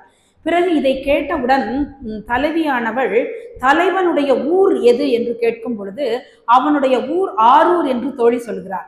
இப்படி தலைவனுடைய பெயர், தலைவனுடைய வண்ணம், தலைவனுடைய ஊரை கேட்ட பிறகு இந்த தலைவியானவள் அவன் மீது தீராத காதல் கொள்கிறாள், பித்து கொள்கிறாள் தலைவன் மீது. பிறகு அன்னையும் தன் தாய் தந்தையையும் மீட்டு விடுகிறாள், தன் உறவினர்களையும் மறந்து விடுகிறாள், இந்த உலக ஆச்சாரத்தை எல்லாம் மறந்து விடுகிறாள், தன்னை மறந்தாள், தன் நாமம் கெட்டாள், அதாவது இறைவனுடைய திருவடியை சிக்கன பிடித்து கொண்டாள் என்று இந்த பாடலில் மிக அழகாக இந்த அருளாளர்கள் நிலையை திருநாவுக்கரசு பெருமான் தன்னை ஒரு பெண்ணாக பாவித்து கொண்டு சொல்லுகிறார். அதாவது இந்த இடத்துலையும் எங்களுக்கெல்லாம் ஒரு அருமையான பேரு அருணை வடிவேல் முதலியார். அருணையார் இதற்கு ஒரு அரிய விளக்கத்தை அளித்துள்ளார். ஒரு காஞ்சிபுரத்துல போய் நாங்கள் ஒரு 10 நாள் இந்த அருணை வடிவேல் முதலியாருடைய தவ புதல்வர் சிவத்திரு பாலராவாயன் ஐயாவோட இருக்கின்ற பேரு எனக்கு கிடைத்தது. 10 நாட்களும் அவரோடு இருந்தோம். காலையில 9 மணியிலிருந்து சாயங்காலம் 6 மணி வரைக்கும் வகுப்பு முடிஞ்ச உடனேயும் நாங்கள்லாம் டிஃபன் சாப்பிட்டுட்டு 8 மணிக்கு பாலராவாயன் ஐயாவை சூழ்ந்து அமர்ந்து கொண்டு தினமும் ஒரு பாடலுக்கு விளக்கம் கேட்போம். அப்ப அவரே இந்த பாடலை நாளைக்கு உங்களுக்கு சொல்றேன்னு சொன்னோன்னையும் எனக்கு ரொம்ப ஆனந்தமாக இருந்தது. இந்த பாடலை கேட்க வேண்டும் என்ற ஒரு ஆசை ரொம்ப நாளா இருந்துச்சு. அப்போ இந்த பாடலுக்குரிய விளக்கம் ரொம்ப அழகா சொன்னார். என்ன சொன்னார்னா, முன்னம் அவனுடைய, அதாவது சிவனுடைய நாமத்தை கேட்டாள், ஜீவன் நாமம் கெட்டாள் அப்படின்னு ஒரு எதுகை முனையோட சொன்னார். அப்புறம் இது சத்தினிபாத உத்தமர்களுக்குரிய பாடல் என்று சொல்லி, அதாவது தலைவியானவள் தன் தலைவனிடம் தலை அன்பு காட்டினாள் அப்படின்னு சொல்றார். அந்த தலை அன்பு என்பதற்கு என்ன அப்படிங்கிறத அவர் தன்னுடைய அனுபவத்தை சொன்னார். பாலராவாயன் ஐயா அவர்களோடையும் நான் 10 நாள் இருந்தபோது அருணை வடிவேல் முதலியார் அவருடைய அனுபவத்தை எல்லாம், அவரெல்லாம் எப்படி இருந்தாரு, அவர் எப்படி இந்த உரைகள் எல்லாம், அதாவது 6ஆம் திருமுறையிலிருந்து 12ஆம் திருமுறை வரைக்கும் நமக்கு விளக்கம் வேணும்னா அருணை வடிவேல் முதலியார் உரை மட்டும்தான் நாம பார்க்க முடியும். போன வகுப்புல கூட ஐயா சொன்னார், நாமெல்லாம் அருணை வடிவேல் முதலியாரையும் கவிமணி ஐயாவையும் போய் பார்க்கறதுனா பார்த்துட்டு வந்துடணும் அப்படின்னு சொன்னார். அதுபோல அருணை வடிவேல் முதலியார் காஞ்சிபுரத்துல சென்னைக்கு குடிபெயர்ந்த பொழுது அவருடைய மனைவி சாமானமெல்லாம் எடுத்து வீடு நிறைய சாமானம் குவிஞ்சிருக்கான். அப்போ அவங்க மனைவிக்கு உடம்பு சரியில்லாம படுத்திருக்கிறாங்களாம். இவர் காலேஜில் படிச்சுட்டு இருக்காரு பாலராவாயன் ஐயா அவர்கள். அவங்க அக்கா ஒருத்தவங்க கூட இருக்கிறாங்களாம், அவங்களுக்கும் கொஞ்சம் உடம்பு சரியில்லாம படுத்திருக்காராம். அப்போ வெள்ளம் வீட்டில எல்லாம் அப்படியே இருக்குது, ஒன்றும் சமைக்கலாம். அப்பெல்லாம் வெளியில ஹோட்டல்ல போய் சாப்பிட்ற பழக்கம் எல்லாம் இல்லையாம். அப்போ எல்லாம் அப்படியே குப்பையும் தூசியுமா கிடக்குதான். அருணை வடிவேல் முதலியார் ஒரு ஓரத்துல உட்கார்ந்து திருமந்திரத்திற்கு உரை எழுதி கொண்டிருந்தாராம்.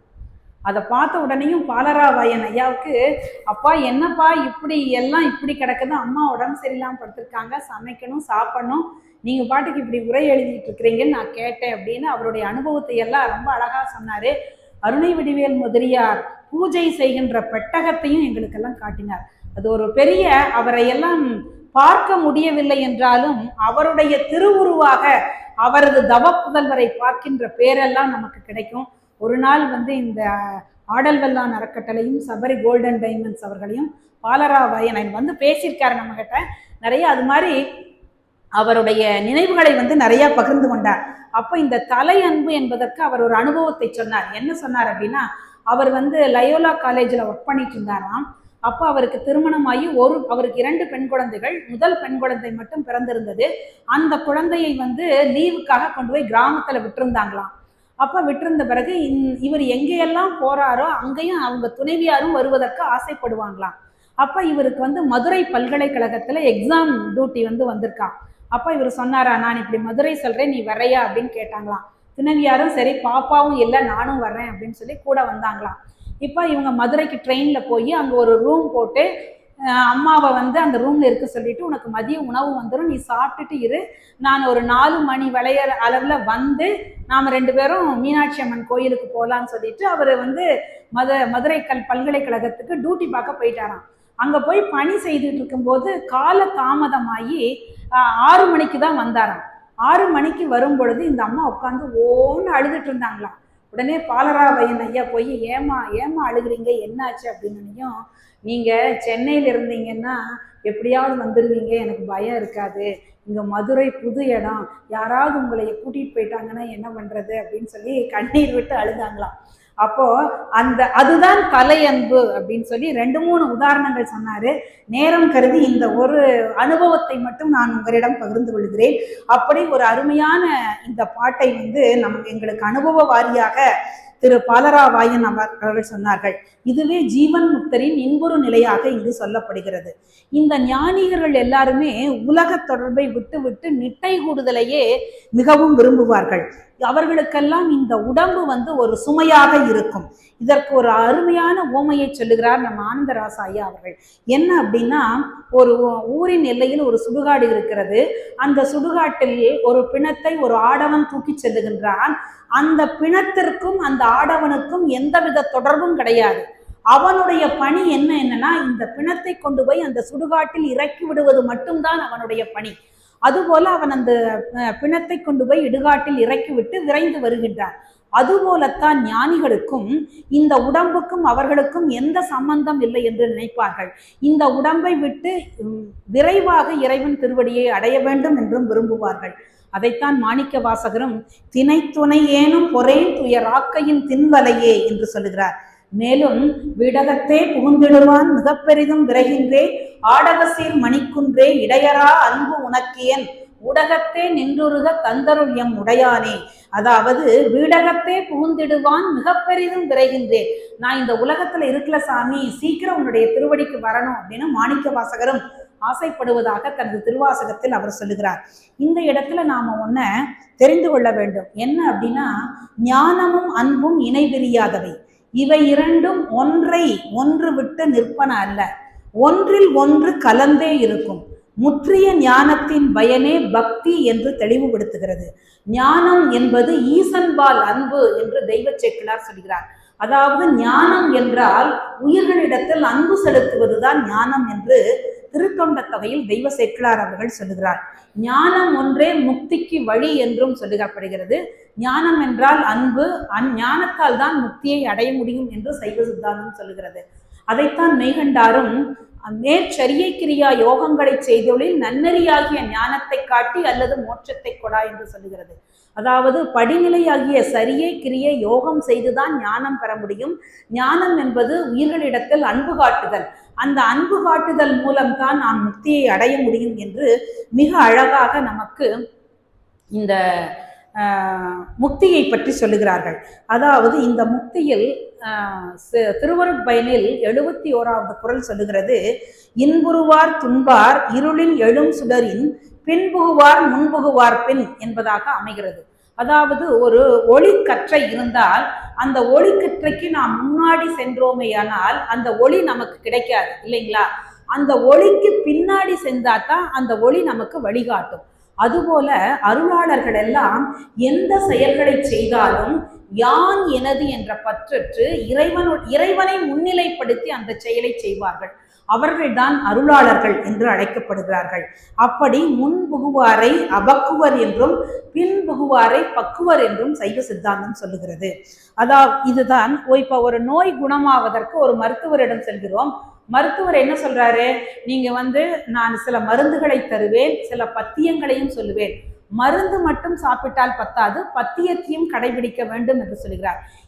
இரண்டையும் நாம் கடைபிடித்தால்தான் அந்த நோயானது நீரும். அதுபோல ஆன்மீக வழியில் நிற்பவர்கள், சிவபூஜை செய்பவர்களும் யான் எனது என்ற பற்றை அறுத்தும் இருவினை ஒப்போடும் இருந்தால்தான் நாம் இறைவனுடைய திருவடியை அடைய முடியும் என்று சைவ சித்தாந்தம் நமக்கு மிக அழகாக நமக்கு இந்த செய்யுளின் மூலம் சொல்லுகிறது.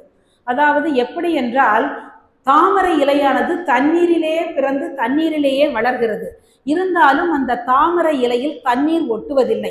அதுபோலத்தான் இந்த உலகத்தோடு ஒட்டாமல் நாம் இருக்க வேண்டும் என்று இந்த அருளாளர்கள் நமக்கு சொல்லுகின்றனர். மேலும் கைவிளக்கின் பின்னே போய் காண்பார் போல் மெய்ஞான விளக்கின் பின்னே மெய் காண்பது என்னாளோ என்று தாய்மானவரின் பாடலை நாம் இங்கு பொருத்தி பார்க்கலாம். தாய்மானவர் என்ன சொல்றாருன்னா, இறைவன் பின்னாடி செல்லுங்க, இறைவனை முன்னிறுத்தி எந்த செயலும் செய்ய வேண்டும் என்று சொல்லுகிறார். துன்பம் நம்மை தொழாத நாட்கள் என்பாரும் இன்பம் நும்மை ஏத்தும் நாட்கள் என்பாரும் நுண்பின் எம்மை நுழைய பணியே என்பாரும் அன்பன் ஆரூர் ஆதிரை நாளால் அதுவண்ணம் என்கிறார் திருநாவுக்கரசு பெருமான். அதாவது இறைவனை தொழாத நாட்கள் எல்லாம் துன்பம் தரும் நாட்கள் என்றும், இறைவனை தொழுகின்ற நாட்கள் எல்லாம் இன்பம் தரும் நாட்கள் என்றும், இப்படி செம்மை மலத்தால் திருப்பணிகள் செய்கின்ற அடியார்கள் மீது நீ கருணை செலுத்த வேண்டும் என்று திருநாவுக்கரசு பெருமான் இந்த பாடலில் சொல்லுகிறார். இதே போலத்தான் காரைக்கால் அம்மையாரும் அருளே எல்லாமாய் இருப்பதால் மெய்ப்பொருளை காண விளையும் அருளே எஞ்ஞான்று முன்னிற்க வேண்டும், அருளை முன்னிறுத்தி நாம் எந்த செயலும் செய்ய வேண்டும் என்று சொல்லப்படுகிறது. அடுத்ததாக இன்னொரு குறளிலும் அழகாக இன்புருளை பற்றி சொல்லுகின்றார் ஆசிரியர். இருவர் மடந்தையருக்கு என்பயன் இன்புண்டாம் ஒருவன் ஒருத்தி செயல் என்பதாக இந்த குறள் அமைகிறது. அதாவது இரண்டு பெண்கள் கூடினால் இன்பம் கிடைக்காது, ஒரு ஆண் பெண் சேர்ந்தால்தான் இந்த சிற்றின்பம் கிடைக்கும்.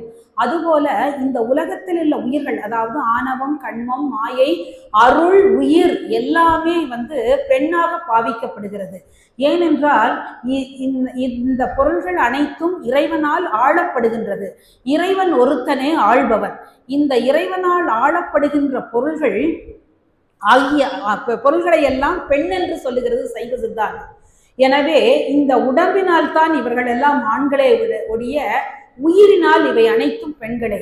எனவே இந்த பெண்களாகிய உயிர்கள் இறைவனுடைய திருவடியை அடையும் போதுதான் அவை பேரின்பத்தை அடைகிறது. இந்த உலக இன்பங்கள் எல்லாம் சிற்றின்பங்கள் என்று நமக்கு சைவ சித்தாந்தம் சொல்லுகிறது. மேலும் இதை பற்றியே எல்லா ஆன்மாக்களுக்கும் இன்பம் அளிக்கும் ஒரே தலைவன் சிவபெருமான் என்றும் அவன் கொடுக்கும் இன்பத்திற்கு ஈடு இணையல்ல என்று திருவிசைப்பாவில் சேந்தனார் நமக்கு அருளுகின்றார்.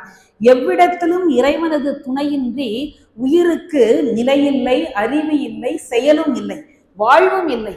எனவே இறைவன் துணை கொண்டுதான் நாம ஒவ்வொரு செயலும், ஒவ்வொரு நடையும், ஒவ்வொரு ஸ்டெப்பும் நாம இறைவனுடைய திருவருளை வைத்துதான் நாம் செய்து கொண்டிருக்கிறோம் என்பதை நாம் உணர வேண்டும். மாணிக்க வாசகரும் திருவாசகத்தில் இறைவனுடைய திருவருள் சார்பு இல்லாமல் தான் அடைந்த மாற்றத்தை மிக அழகாக கூறுகிறார்.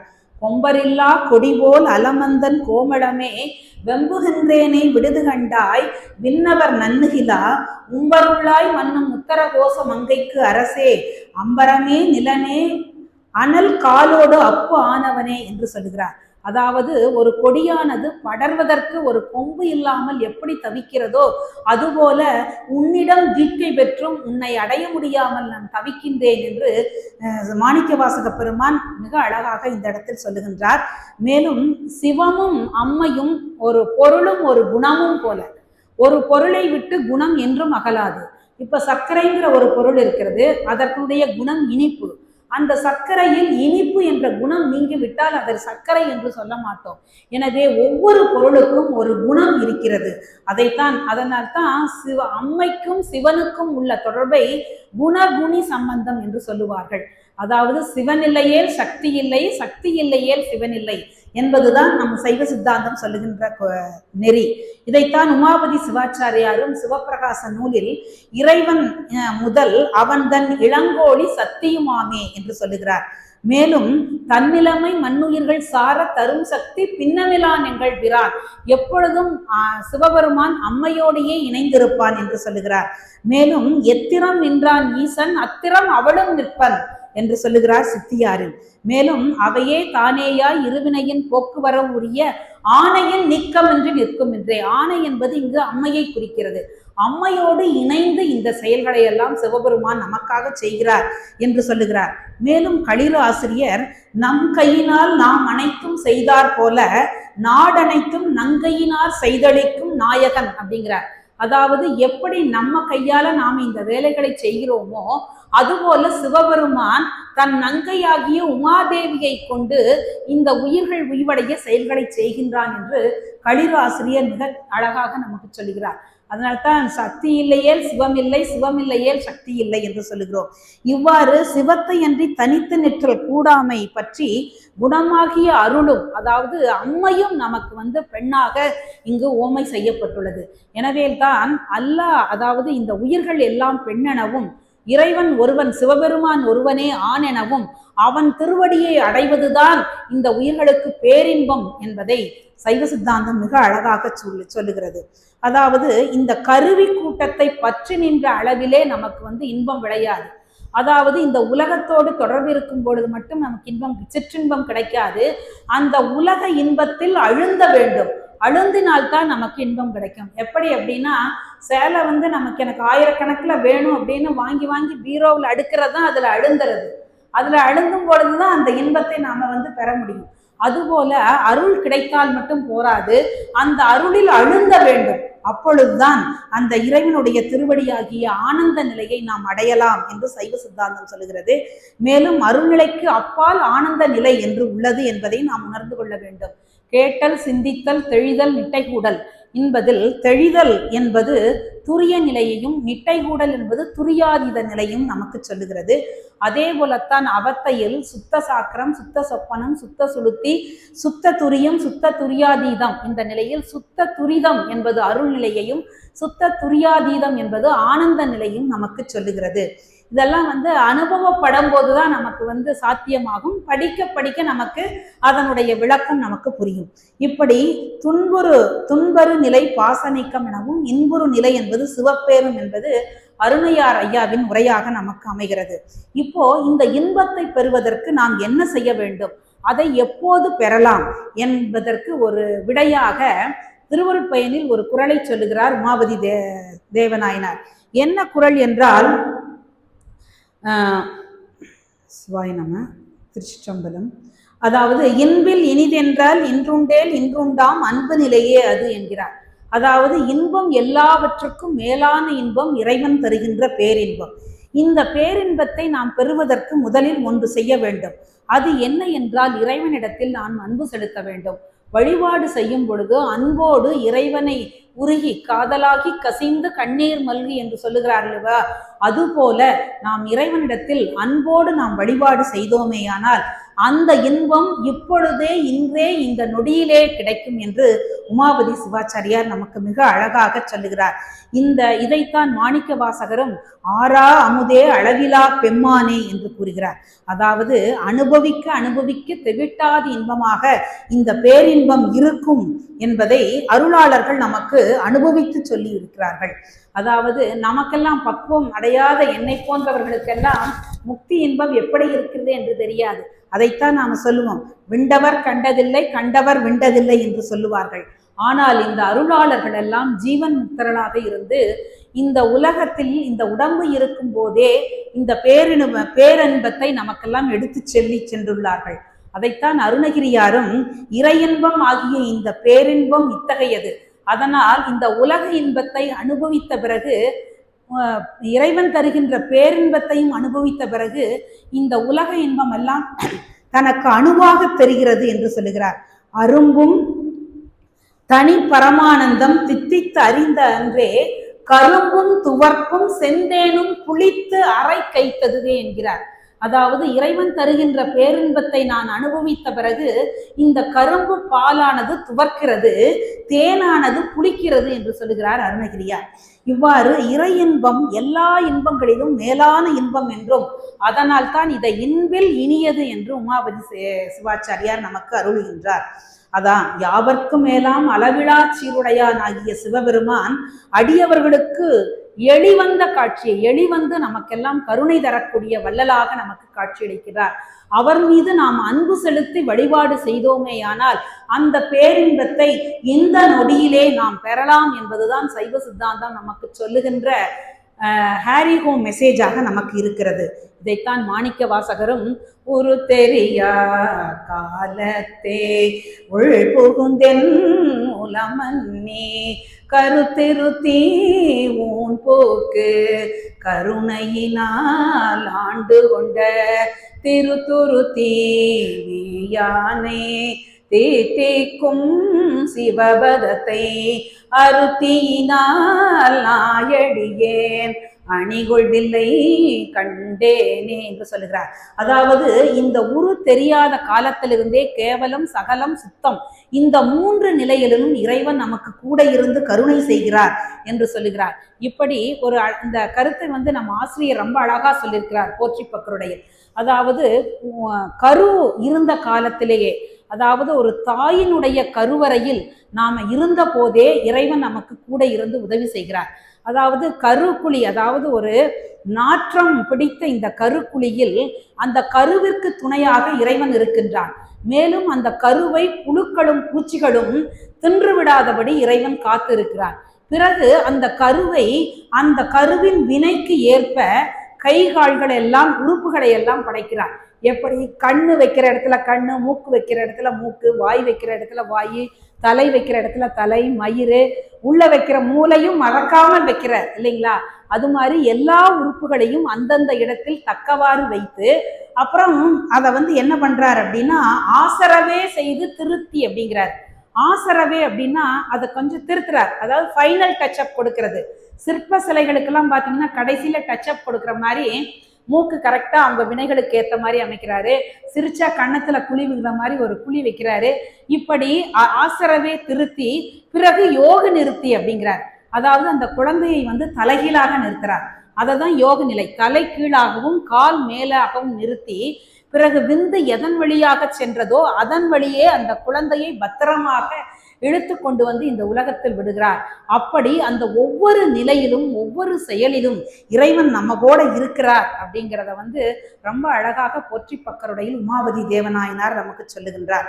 இப்படி இறைவன் செய்யும் உதவியை மறவாது உணர்ந்தால் அவனிடத்தில் நமக்கு அன்பு பெருகும். அவன் மீது அன்பு மேலிட மேலிட அவனது இன்பம் மேலும் மேலும் திளைக்கும் என்று அருளாளர்கள் நமக்கு சொல்லுகிறார்கள். இடைவிடாமல் அன்பு செலுத்தினால் பேரின்பம் உடனே பயக்கும் என்பதை மாணிக்க வாசகரும் மாறி நின்று என்னை மயக்கிடும் வஞ்ச புலனைந்தின் வழியடைத்து அமுதே ஊறி நின்று என்னுள் எழுபரஞ்சோதி உள்ளவா காணவந்தருளாய் தேரலின் தெளிவே சிவபெருமானே திருப்பெரும் துறையுரை சிவனே ஈரிலா பதங்கள் யாவையும் கடந்த இன்பமே என்னுடைய அன்பே என்று சொல்லுகிறார். அதாவது ஈரிலா பதங்கள் யாவையும் கடந்த இன்பமே என்னுடைய அன்பே என்று இறைவனை விழிக்கிறார் மாணிக்க வாசகர். இதே போலத்தான் திருமூலரும் அன்பே சிவம் என் இரண்டென்பர் அறிவிலார், அன்பே சிவமாவது யாரும் அறிகிலார், அன்பே சிவமாய் அறிந்தபின் அன்பே சிவமாய் அமர்ந்திருப்பாரே என்று ஒரு அழகான பாடலையும் நாம் இங்கு பொருத்தி பார்க்கலாம். எல்லா உயிருக்கும் இன்பம் என்பது தான் அமர்ந்து வருவும் மேற்பற்றாகும் என்று தொல்காப்பியம் சொல்லுகிறது. அதாவது மனம் விரும்பும் விருப்பமே இன்பம் என்று சொல்லுகிறது. இந்த அன்பு என்று சொல்லும் பொழுது நாம் மங்கையர்க்கரசியாரை நினைக்காமல் அன்பு பூர்த்தியாகாது. அதாவது மங்கையர்க்கரசியார் இந்த பாடலை சொல்லல, நேரமானதுனால பாடலை விட்டு நான் செய்தியை மட்டும் சொல்லுகிறேன்.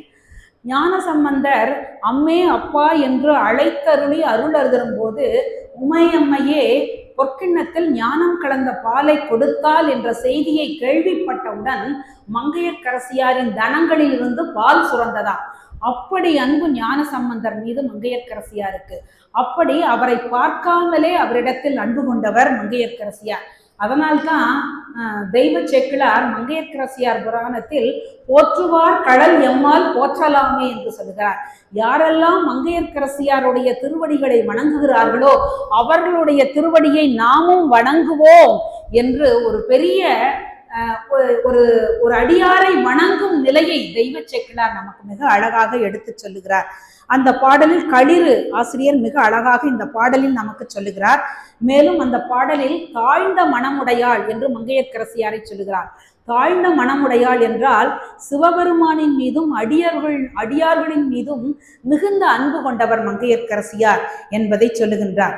இதைத்தான் மெய்கண்டார் சிவஞான போதத்தில் ஒரு தாயானவள் தன் குழந்தையிடம் அன்பு செலுத்துவது எப்படி தெரியும் என்றால் அவர் கண்களில் இருந்து கண்ணீர் வழிவதன் மூலமும் தாய்ப்பால் சுரப்பதின் மூலமும் அந்த குழந்தையிடம் அன்பு செலுத்துகிறாள் என்பது தெரியும் என்பதை மிக அழகாக மெய்கண்டாரும் நமக்கு சொல்லி இருக்கிறார்.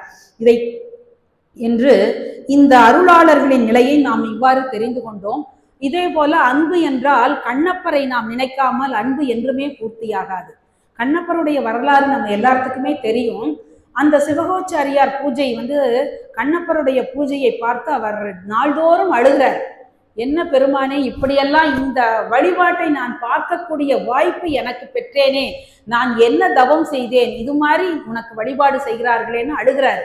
அப்ப சிவபெருமான் கனவுல, சிவகோச்சாரியார் கனவுல போய் சொல்றாரு, இந்த பாடல் சிவபெருமானுடைய கூற்றாக தெய்வ சேக்கிழார் பதிவு செய்கிறார். அவனுடைய வடிவெல்லாம் நம்பக்கல் அன்பு என்றும், அவனுடைய அறிவெல்லாம் நமையறியும் அறிவு என்றும், அவனுடைய செயலெல்லாம் நமக்கு இனியவாம் என்றும், அவனுடைய நிலை இவ்வாறு நீ அறிக என்று அருள் செய்தார். அப்ப சிவகோச்சாரியார் சொல்றாரு பெருமான் கிட்ட, சாமி, கண்ணப்பர் தலையில பூவை சூடிட்டு உங்களுக்கு பூ சாத்துறாரு, அதை கூட ஏத்துக்கலாம். வாயில தண்ணிய கொண்டு உங்களுக்கு அபிஷேகம் செய்யறாரு, அதை கூட ஏத்துக்கலாம். அப்புறம் செருப்பு காலால் இதையெல்லாம் தூய்மை செய்யறாரு, அதை கூட ஏத்துக்கிறேன் நானு. ஆனா இந்த ஊனை கொண்டு உங்களுக்கு அமுதாக சாத்துகிறாரே, இதை எப்படி நான் ஏற்றுக்கொள்ளுவது அப்படின்னு சிவகோச்சாரியார் அழுகும்போது பெருமான் சொல்றாராம், அவனுடைய செயலெல்லாம் நமக்கு இனியவாம் அப்படின்னு ஒரே வார்த்தையில முடிச்சிடுறார். அவன் என்ன செய்தாலும் அதை அன்போடு செய்கின்றான், அந்த அன்பிற்கு நான் கடமைப்படுகிறேன், அதனால் அவன் செய்வதெல்லாம் எனக்கு இனியவாம் அப்படின்னு சிவபெருமானுடைய கூற்றாக தெய்வ சேக்கிழார் பெரிய புராணத்தில் பதிவு செய்கிறார். அப்படி அதைத்தான் மாணிக்க வாசகரும் பொருள் பற்றி செய்கின்ற பூசனைகள் போல் விளங்காது செருப்புற்று சீரடி வாய்க்கலசம் ஊனமுதம் என்று சொல்லுகிறார். அதாவது அவருடைய வாயே கலசமாக இருந்துச்சான். நாம் எப்படி திருக்குட நன்னீராட்டு பெருவிழாவில் ஒரு புதிய கலசத்தை வாங்கி அதில் வாசனை திரவியங்களை இட்டு அந்த நீரை நாம இறைவனுக்கு அபிஷேகமாக சாத்துகின்றோம். ஆனால் அந்த இறைவனுக்கு கண்ணப்பருடைய வாயில் இருக்கிற எச்சில் கலந்த நீரே அவருக்கு அபிஷேகமாக இருந்ததாம். அப்படி இந்த பாடல் அடுத்தது இந்த தோல் நோக்கம், இந்த பாடலை படிக்கும்போது அந்த கண்ணப்பரை நினைச்சு நீங்கெல்லாம் உருகுங்க. பொருள் பற்றி செய்கின்ற பூசனைகள் போல் விளங்காது செருப்புற்று சீரடி வாய்க்கலசம் ஊனமுதம் விருப்புற்று வேடனார் மெய்க்குளிர்ந்து சேடங்கு விருப்புற்று வேடனார் மெய்க்குளிர்ந்து தோல் நோக்கம் ஆடாமோ அப்படிங்கிற அந்த பாடல் மிக அருமையான பாடல். அதுல மாணிக்க வாசகரை பத்தி நம்ம அழகா நம்ம கண்ணப்பரை பத்தி மாணிக்க வாசகர் சொல்லுகிறார். மேலும் மாணிக்க வாசகர் சித்தமும் செல்லா சேட்சியன் காண்க பக்தி வலையில் படுவோன் காண்க என்று சொல்லுகிறார். அதாவது பக்தியில் உடையவர், யாரெல்லாம் பக்தியில் இருக்கிறார்களோ அவர்கள்தான் சிவனை காண முடியும், பக்தியில் இருப்பவர்கள்தான் சிவனை பற்றி சொல்ல முடியும் என்ற ஒரு அரிய கருத்தையும் இந்த ஆனந்தராசா ஐயாவின் உரையிலிருந்து நாம் மிக எளிதாக இந்த முக்தியை பற்றி தெரிந்து கொண்டோம். அடுத்து ஒரு சில 10 நிமிடங்களில் நான் இந்த ஜீவன் முக்தரை சொல்லி நிறைவு செய்கிறேன் ஐயா. அதாவது ஜீவன் முக்தர்கள் அணைந்தோர் தன்மையை பற்றி சொல்லுகிறார்கள். அதாவது காலையில் கிழக்கில் சூரியன் உதிக்கிறான். அந்த சூரியன் உதிக்கும் பொழுது அந்த கரு மேகங்கள் எல்லாம் சூரியனை மறைத்து விடுகிறது.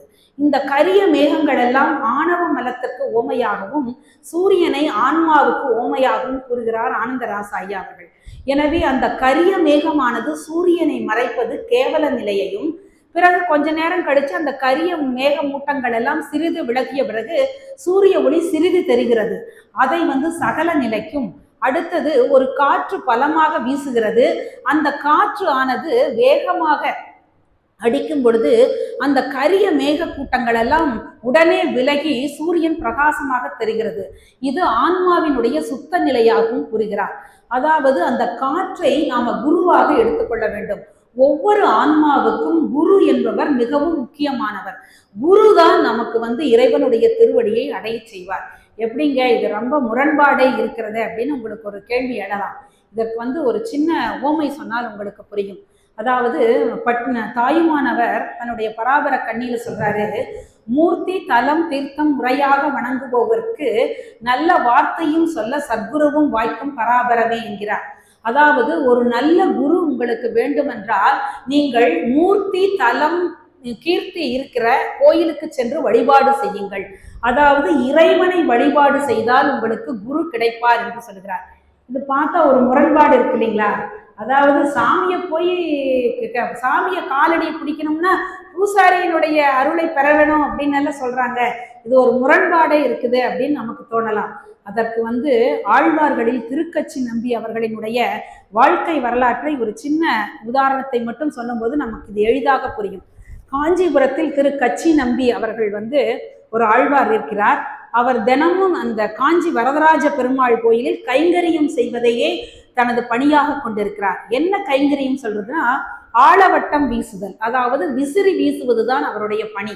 தினமும் இரவில் பள்ளி அறை பூஜை முடிந்த பிறகு இறைவனுக்கு அவர் கைங்கரியம், அதாவது ஆழவட்டம் வீசி இறைவனோடு ஒரு 10-15 நிமிஷம் தோழமையாக பேசிவிட்டு தான் அவர் அன்று இரவு தனது வீட்டுக்கு செல்வார். அதைத்தான் அவர் வந்து தினப்பணியாக அவர் செய்து கொண்டிருக்கிறார். அப்படி பெருமாளோடு வரதராஜ பெருமாளோடு பேசக்கூடிய தன்மையை அவர் பெற்றிருந்தார். அப்படி இருக்கும் பொழுது ஒரு அடியவர் வந்து அந்த திருக்கச்சி நம்பியிடம் கேட்கிறார், சாமி நீங்க பெருமாள், அதாவது வரதராஜ பெருமாள் கூட எல்லாம் சகஜமா பேசுவீங்களாமே, எனக்கு ஒரே ஒரு என்னுடைய கேள்விக்கு மட்டும் கேட்டு பதில் சொல்லுங்கன்னு சொல்றாரு. என்னப்பா சொல்லுங்க, நான் கேட்டு சொல்றேன் அப்படின்னையும், எனக்கு வைகுண்ட பதவி கிடைக்குமான்னு கேட்டு சொல்லுங்க அப்படின்னு சொன்னாராம். உடனே சரி நான் கேட்டு சொல்றேன், அதுக்கு என்ன அப்படின்னு சொல்லிட்டு அடுத்த நாள் வந்து அந்த திருக்கச்சி நம்பி பெருமாளிடம் பேசும் பொழுது சொல்றாரு, இப்படி ஒரு அடியவர் வந்து அவருக்கு வைகுண்ட பதவி கிடைக்குமான்னு கேட்கிறாரு, கிடைக்குங்களா அப்படின்னு. அதற்கென்ன, தாராளமாக கிடைக்கும், அவர் வந்து நல்ல பணிகள் தானே செஞ்சிட்டு இருக்காரு, இறைவணி தானே செஞ்சிட்டு இருக்காரு, அவருக்கு கட்டாயம் கிடைக்கும் போய் சொல்லு அப்படிங்கிறாரு பெருமாள். உடனே அதையும் போய் அவர் திருக்கச்சி நம்பி அவர் அந்த அடியாரிடம் சொல்லிட்டு, அவருக்குள்ள இந்த திருக்கச்சி நம்பிக்குள்ள ஒரு ஆசை வருது, நாம் தினமும் பெருமானுக்கு விசிறி வீசுகிறோம், தினமும் பெருமாளோட வரதராஜ பெருமாளோட பேசுகிறோம், நமக்கெல்லாம் முக்தி கிடைக்காம இருக்குமா, கட்டாயம் கிடைக்கும். அதனால என்ன சொல்றாரு, எனக்கு முக்தி கிடைக்குமா என்று கேட்பதை விட்டு எனக்கும் வைகுண்ட பதவி எப்போது கிடைக்கும் என்று கேட்கிறார். உடனே வரதராஜ பெருமாள் சொன்னாரா, உனக்கு வைகுண்ட பதவியெல்லாம் கிடைக்காதப்பா போ அப்படின்ட்டாராம். உடனே இவருக்கு ரொம்ப ஷாக் ஆயிடுச்சு. என்னப்பா, நம்ம தினமும் இவருக்கு கைங்கரியம் செய்யறோம், தினமும் இவரோட பேசுறோம், நமக்கே வைகுண்ட பதவி இல்லைன்னு சொல்லிட்டாரு. சாமி அப்ப எனக்கு வைகுண்ட பதவி, நான் உங்களுக்கு இத்தனை பணிவிட செய்யறேன், உங்களோட பேசுறேன், எனக்கு வைகுண்ட பதவி இல்லையா அப்படின்னோனையும் வரதராஜ பெருமாள் சொன்னாராமா, நான் நீ வீசியதற்கும் நான் பேசியதற்கும் சரியாக போய்விட்டது, அதனால உனக்கு வந்து வைகுண்ட பதவியெல்லாம் கிடையாது அப்படின்னு சொல்லிட்டாராம். ரொம்ப மனசு வந்து திருக்கச்சி ஏகம் சொல்றாரு. திருக்கச்சி நம்பி பெருமானிடம், அப்ப எனக்கு எப்போ வைகுண்ட பதவி கிடைக்கும் அப்படின்னையும், நீ போய் ஒரு குருவை அடைந்து அவரிடம் ஞான தீட்கை பெற்று உபதேசம் பெற்ற பிறகுதான் என் திருவடியை அடைய முடியும் என்று சொல்லுகிறார். உடனே அவர் பெரிய நம்பி என்ற ஆழ்வாரை அடைந்து அவரிடம் தீட்கை பெற்று ஞானம் பெற்று பிறகு அவர் இறைவனுடைய திருவடியை அடைந்தார். எனவே ஒவ்வொரு ஆன்மாவும் திருவடி தீட்கை, அதாவது தீட்கை பெற்றால்தான் நாம் இறைவனுடைய திருவடியை அடைய முடியும் என்பது சைவ சித்தாந்தம் சொல்லுகின்ற ஒரு மாபெரும் கொள்கையாக நமக்கு இங்கு அமைகிறது. எனவே இந்த ஜீவன் முக்தர்கள், அதாவது ஏன் இவர்களை அணைந்தோர் என்று தமிழில் சொல்லுகிறோம் என்றால், அணைந்தோர் என்று உயர்திணையில் சொல்வதனால் இவர்களை அணைந்தோர், அதாவது உடம்பு இருக்கும் பொழுதே இவர்கள் இந்த பேரின்பத்தை அனுபவிப்பதனால் இவர்களை உயர்ந்தோர் என்று சொல்லுகிறார் என்பது அருணையாரின் உரையாக இது நமக்கு அமைகிறது. மேலும் இந்த அருளாளர்கள் எல்லாம் பார்ப்பதற்கு நம்மை போல இருந்தாலும் அவர்கள் வந்து நம்மை போல சாப்பிடுவார்கள், நம்மை போல தூங்குவார்கள், ஆனால் நம்மிலிருந்து வேறுபட்டவர்களாக இருப்பார்கள். எப்படி என்றால், வறுத்த விரையானது முளைக்காதது போல அவர்கள் திரும்பவும் ஒரு தாயின் கருவறையில் பிறக்காமல் இருப்பார்கள். அதுதான் அவர்களுக்கும் நமக்கும் உள்ள வேறுபாடு என்று சொல்லுகிறது. அதாவது புளியம்பழம் போல அவர்கள் இருப்பார்கள் என்று சொல்லுகிறார்கள். அதாவது உலகில் வந்து எந்த வேலையும் செய்யாமல் இருப்பவரை அஞ்ஞான சோம்பர் என்று சொல்லுவர். அதாவது யான் எனது என்று பற்று இல்லாமல் இறைவனுடைய திருவடியே நினைந்திருப்பவர்களை மெஞ்ஞான சோம்பர் என்று சொல்லுகிறார்கள்.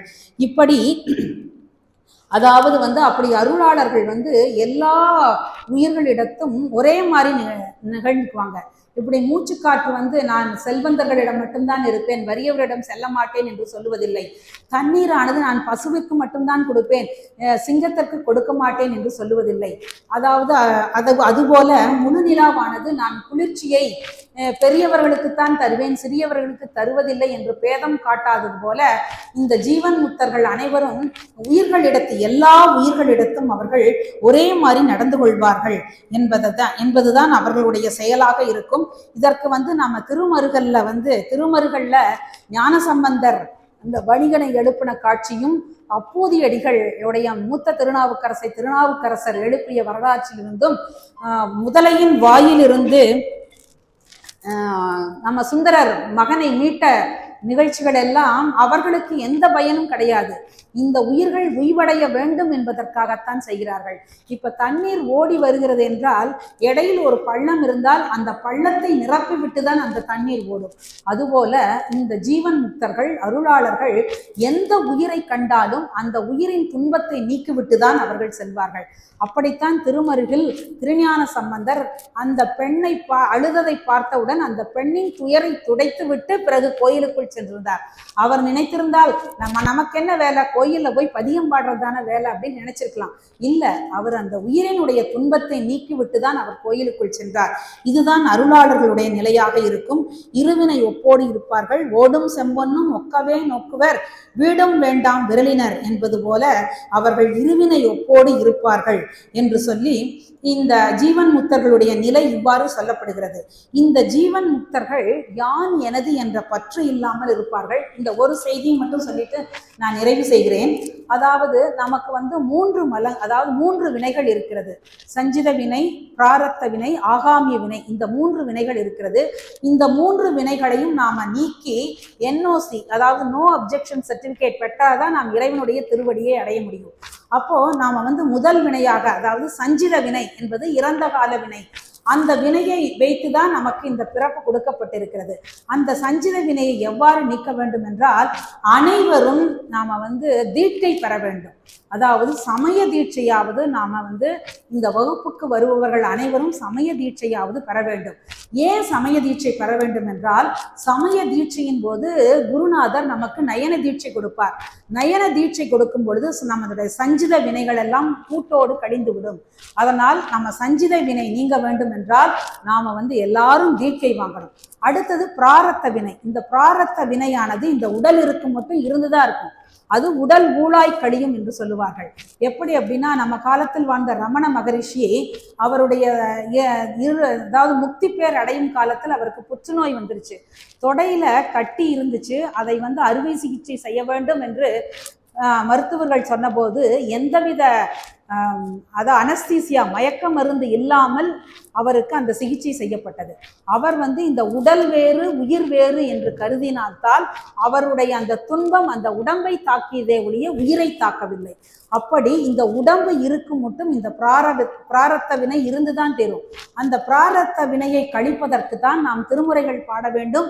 இதுபோல சத்சங்கத்திற்கு நம்மளுடைய நினைப்பை இறைவனுடைய வழியில் ஒன்றி இருக்க செய்ய வேண்டும். அடுத்தது ஆகாமிய வினை சேராம இருக்கணும்னா என்ன பண்ணணும் அப்படின்னா, நாம எந்த ஒரு செயல் செய்தாலும் யான் எனது என்ற பற்று இல்லாமல் செய்ய வேண்டும். அந்த யான் எனது இந்த பற்று இல்லாமல் செய்வதை எங்க ஆசிரியருடைய சிவசண்முக ஆசிரியருடைய ஒவ்வொரு வரியிலிருந்தும் ஒவ்வொரு வார்த்தையிலிருந்தும் நான் சொல்லுவேன். எப்படி அப்படின்னா, அவர் பேசி முடிச்சுனே, ஐயா நீங்கெல்லாம் கடல் போலைங்க ஐயா, நாங்கெல்லாம் அதுல ஒரு துளி தாங்க ஐயா அப்படின்னு சொன்னா உடனே அவருக்கு அது என்ன பதில் சொல்லுவார் தெரியுங்களா? அந்த கடல் அத்தனையும் உப்பு தண்ணிங்கக்கா, நீங்க அந்த ஒரு துளியும் நல்ல தண்ணிங்கக்கா அப்படின்னு சொல்லுவார்.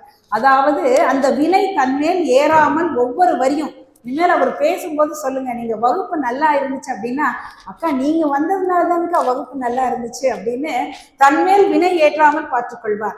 அப்படி எந்த ஒரு செயல் செய்தாலும் யான் எனது என்ற பற்று இல்லாமல் செய்தோமேயானால் அந்த வினையானது நமக்கு ஏறாமல், அதாவது ஆகாமிய வினை ஏறாமல் பார்த்துக்கொள்வார். இதுதான் இந்த 3 வினைகளையும் நமக்கு நீக்குவதற்குரிய வழி என்று சைவ சித்தாந்தம் சொல்லுகிறது. மேலும் ஏகனாகி இறைவனி நிற்கும் இந்த ஜீவன் முக்தர்களுக்கெல்லாம் இந்த பிராரத்த வினையும் ஆகாமிய வினையும் ஏறினால் இறைவனே அதை சுட்டு விடுவான் என்று சொல்கிறார். அதைத்தான் மாணிக்க வாசகரும் மடங்க வல்வினை காட்டை மண் நின்னருள் தீக்கொளவும் என்கிறார். அது மாதிரி இந்த ஏகனாகி இறைவனி நிற்கும் அருளாளர்களுக்கெல்லாம் வினைகள் நேர்ந்தால் அவற்றை இறைவனே சுட்டு விடுவான். அதற்கு உதாரணம் தான் சண்டிகேஸ்வரருடைய வரலாறு பார்த்தோம் இல்லைங்களா? அவருடைய வினை, அதாவது தந்தையினுடைய தாழ் வெட்டனுடைய வினையை இறைவனே சுட்டு அறுத்து விடுகிறான். இப்படி இந்த 3 வினைகளையும் நாம நீக்கினோமே ஆனால் அவர்கள் நீக்கினால் நாம் இறைவனுடைய திருவடியை அடையலாம் என்பது சைவ சித்தாந்தம் சொல்லுகின்ற வழி. மேலும் இந்த ஜீவன் முக்தர்கள் தூங்காமல் தூங்கி நிலையை அடைவார்கள். அதாவது தூங்காமல் தூங்கி என்பது என்றால் அவர்கள் இந்த ஜீவன் முக்தர்கள் உலக வாழ்க்கையை பேசும் பொழுது தூங்கி விடுவார்கள், இறைவனை பற்றி பேசும் பொழுது விழித்துக் கொள்வார்கள். இதுதான் தூங்காமல் தூங்கி இருக்கும் நிலை. இதை மிக அழகாக எனது அனுபவத்தில், எனது தந்தையாருடைய அனுபவத்தில் நான் கண்டு கொண்டிருக்கிறேன். எனது தந்தையாருக்கு அதாவது 94 வயதாகிறது. மிகவும் ஆச்சாரியராக இருந்து தன் வாழ்வை செம்மையாக செய்து கொண்டவர்.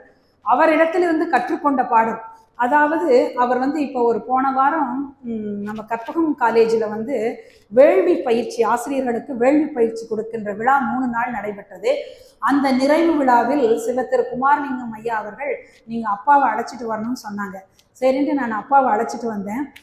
ஐயாவும் சொல்லியிருக்காரு, அப்பாவை இந்த வகுப்புக்கு ஒரு நாள் அழைத்து வர சொல்லி, கட்டாயம் அடுத்த வாரமோ அல்லது அதுக்கு அடுத்த வாரமோ இந்த செயலை இறைவனை முன்னிறுத்தி நான் செய்கின்றேன் என்று சொல்லி உங்களுக்கு உறுதியளிக்கிறேன்.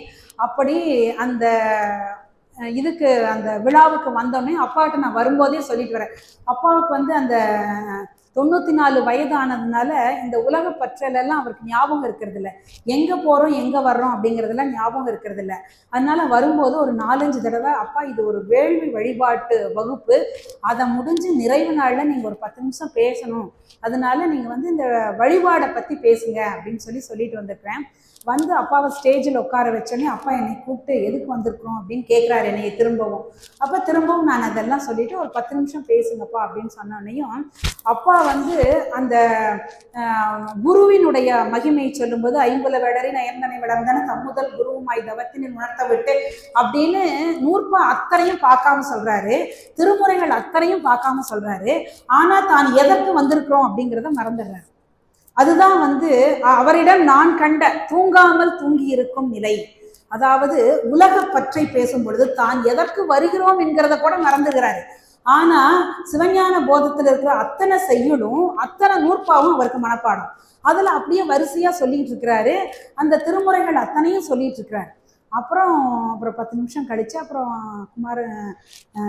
குமரலிங்க ஐயா ரொம்ப நல்லது, நீங்கள் இந்த வயசுலையும் எங்களுக்கெல்லாம் அருளாசி உரை வழங்கினார்கள் அப்படின்னு. அது மாதிரி அந்த அருளாளர்களை எல்லாம், அந்த அருளாளர்களாகிய என்னுடைய தந்தையாரையே நான் நேராக பார்த்த அதாவது நிறையா எப்படி ஆசிரியர் கூட பயணம் செய்கிறேனோ அதுபோல என் தந்தையாரோடும் நிறைய பயணம் செய்திருக்கிறேன் நான். என் தந்தையார் அவருடைய குருநாதர் ஈரோடு திருமுறை கழகம் தொண்டசீர் பரவுவார், அவர் பேரும் தங்கவேல் சுவாமிகள் தான். அவருடைய வரலாற்றை எனக்கு ஒவ்வொரு அனுபவங்களை நிறையாக சொல்லியிருக்கிறார். அதுபோல ஆசிரியரும் தங்களுடைய குருநாதராகிய தங்கவேல் சுவாமிகளை பற்றி நிறைய அனுபவங்களையே சொல்லியிருக்கிறார். இந்த அனுபவங்கள் தான் நம்ம இறைவன் மீது அன்பு செலுத்துவதற்கு ஏதுவாக இருக்கும். எனவே நாம் இறைவனிடம் இப்படி அருளாளர்களின் அனுபவ நிலைகளை கேட்டு இறைவன் மீது அன்பு கொண்டு நாம் இறைவனிடம் அன்பு செலுத்தினால் இந்த நிமிடமே நமக்கு அவன் பேரின்பத்தை வழங்குவான் என்று அணைந்தோர் தன்மையை பற்றி சொன்னோம்.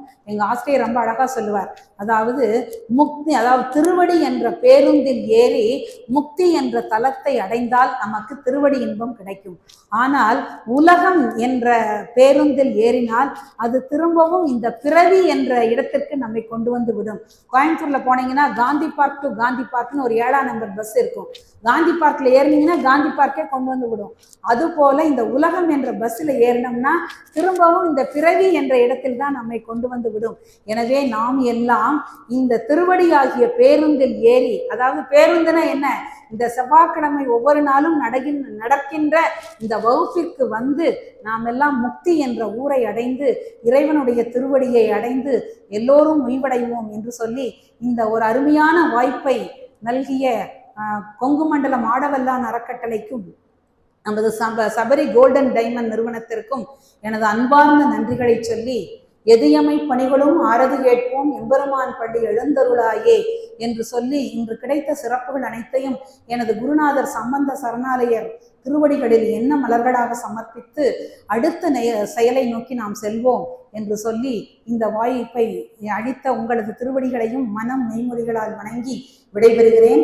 திருச்சிற்றம்பலம். சிவாய நம, சிவாய நம. வான்முகில் வளாது பெய்க மணிவளம் சுரக்க மன்னன் கோன்முறை அரசு செய்க குறைவிலாது உயிர்கள் வாழ்க நான்மறை அறங்கள் ஓங்க நற்றவம் வேள்வி மல்க மேன்மைகள் செய்வ நீதி விளங்குக உலகமெல்லாம் மேன்மைகள் செய்வ நீதி விளங்குக உலகமெல்லாம் மேன்மைகள் செய்வ நீதி விளங்குக உலகமெல்லாம் மேன்மைகள் செய்வ நீதி விளங்குக உலகமெல்லாம். திருச்சிற்றம்பலம். சிவாய நம சிவாய நம சிவாய நம.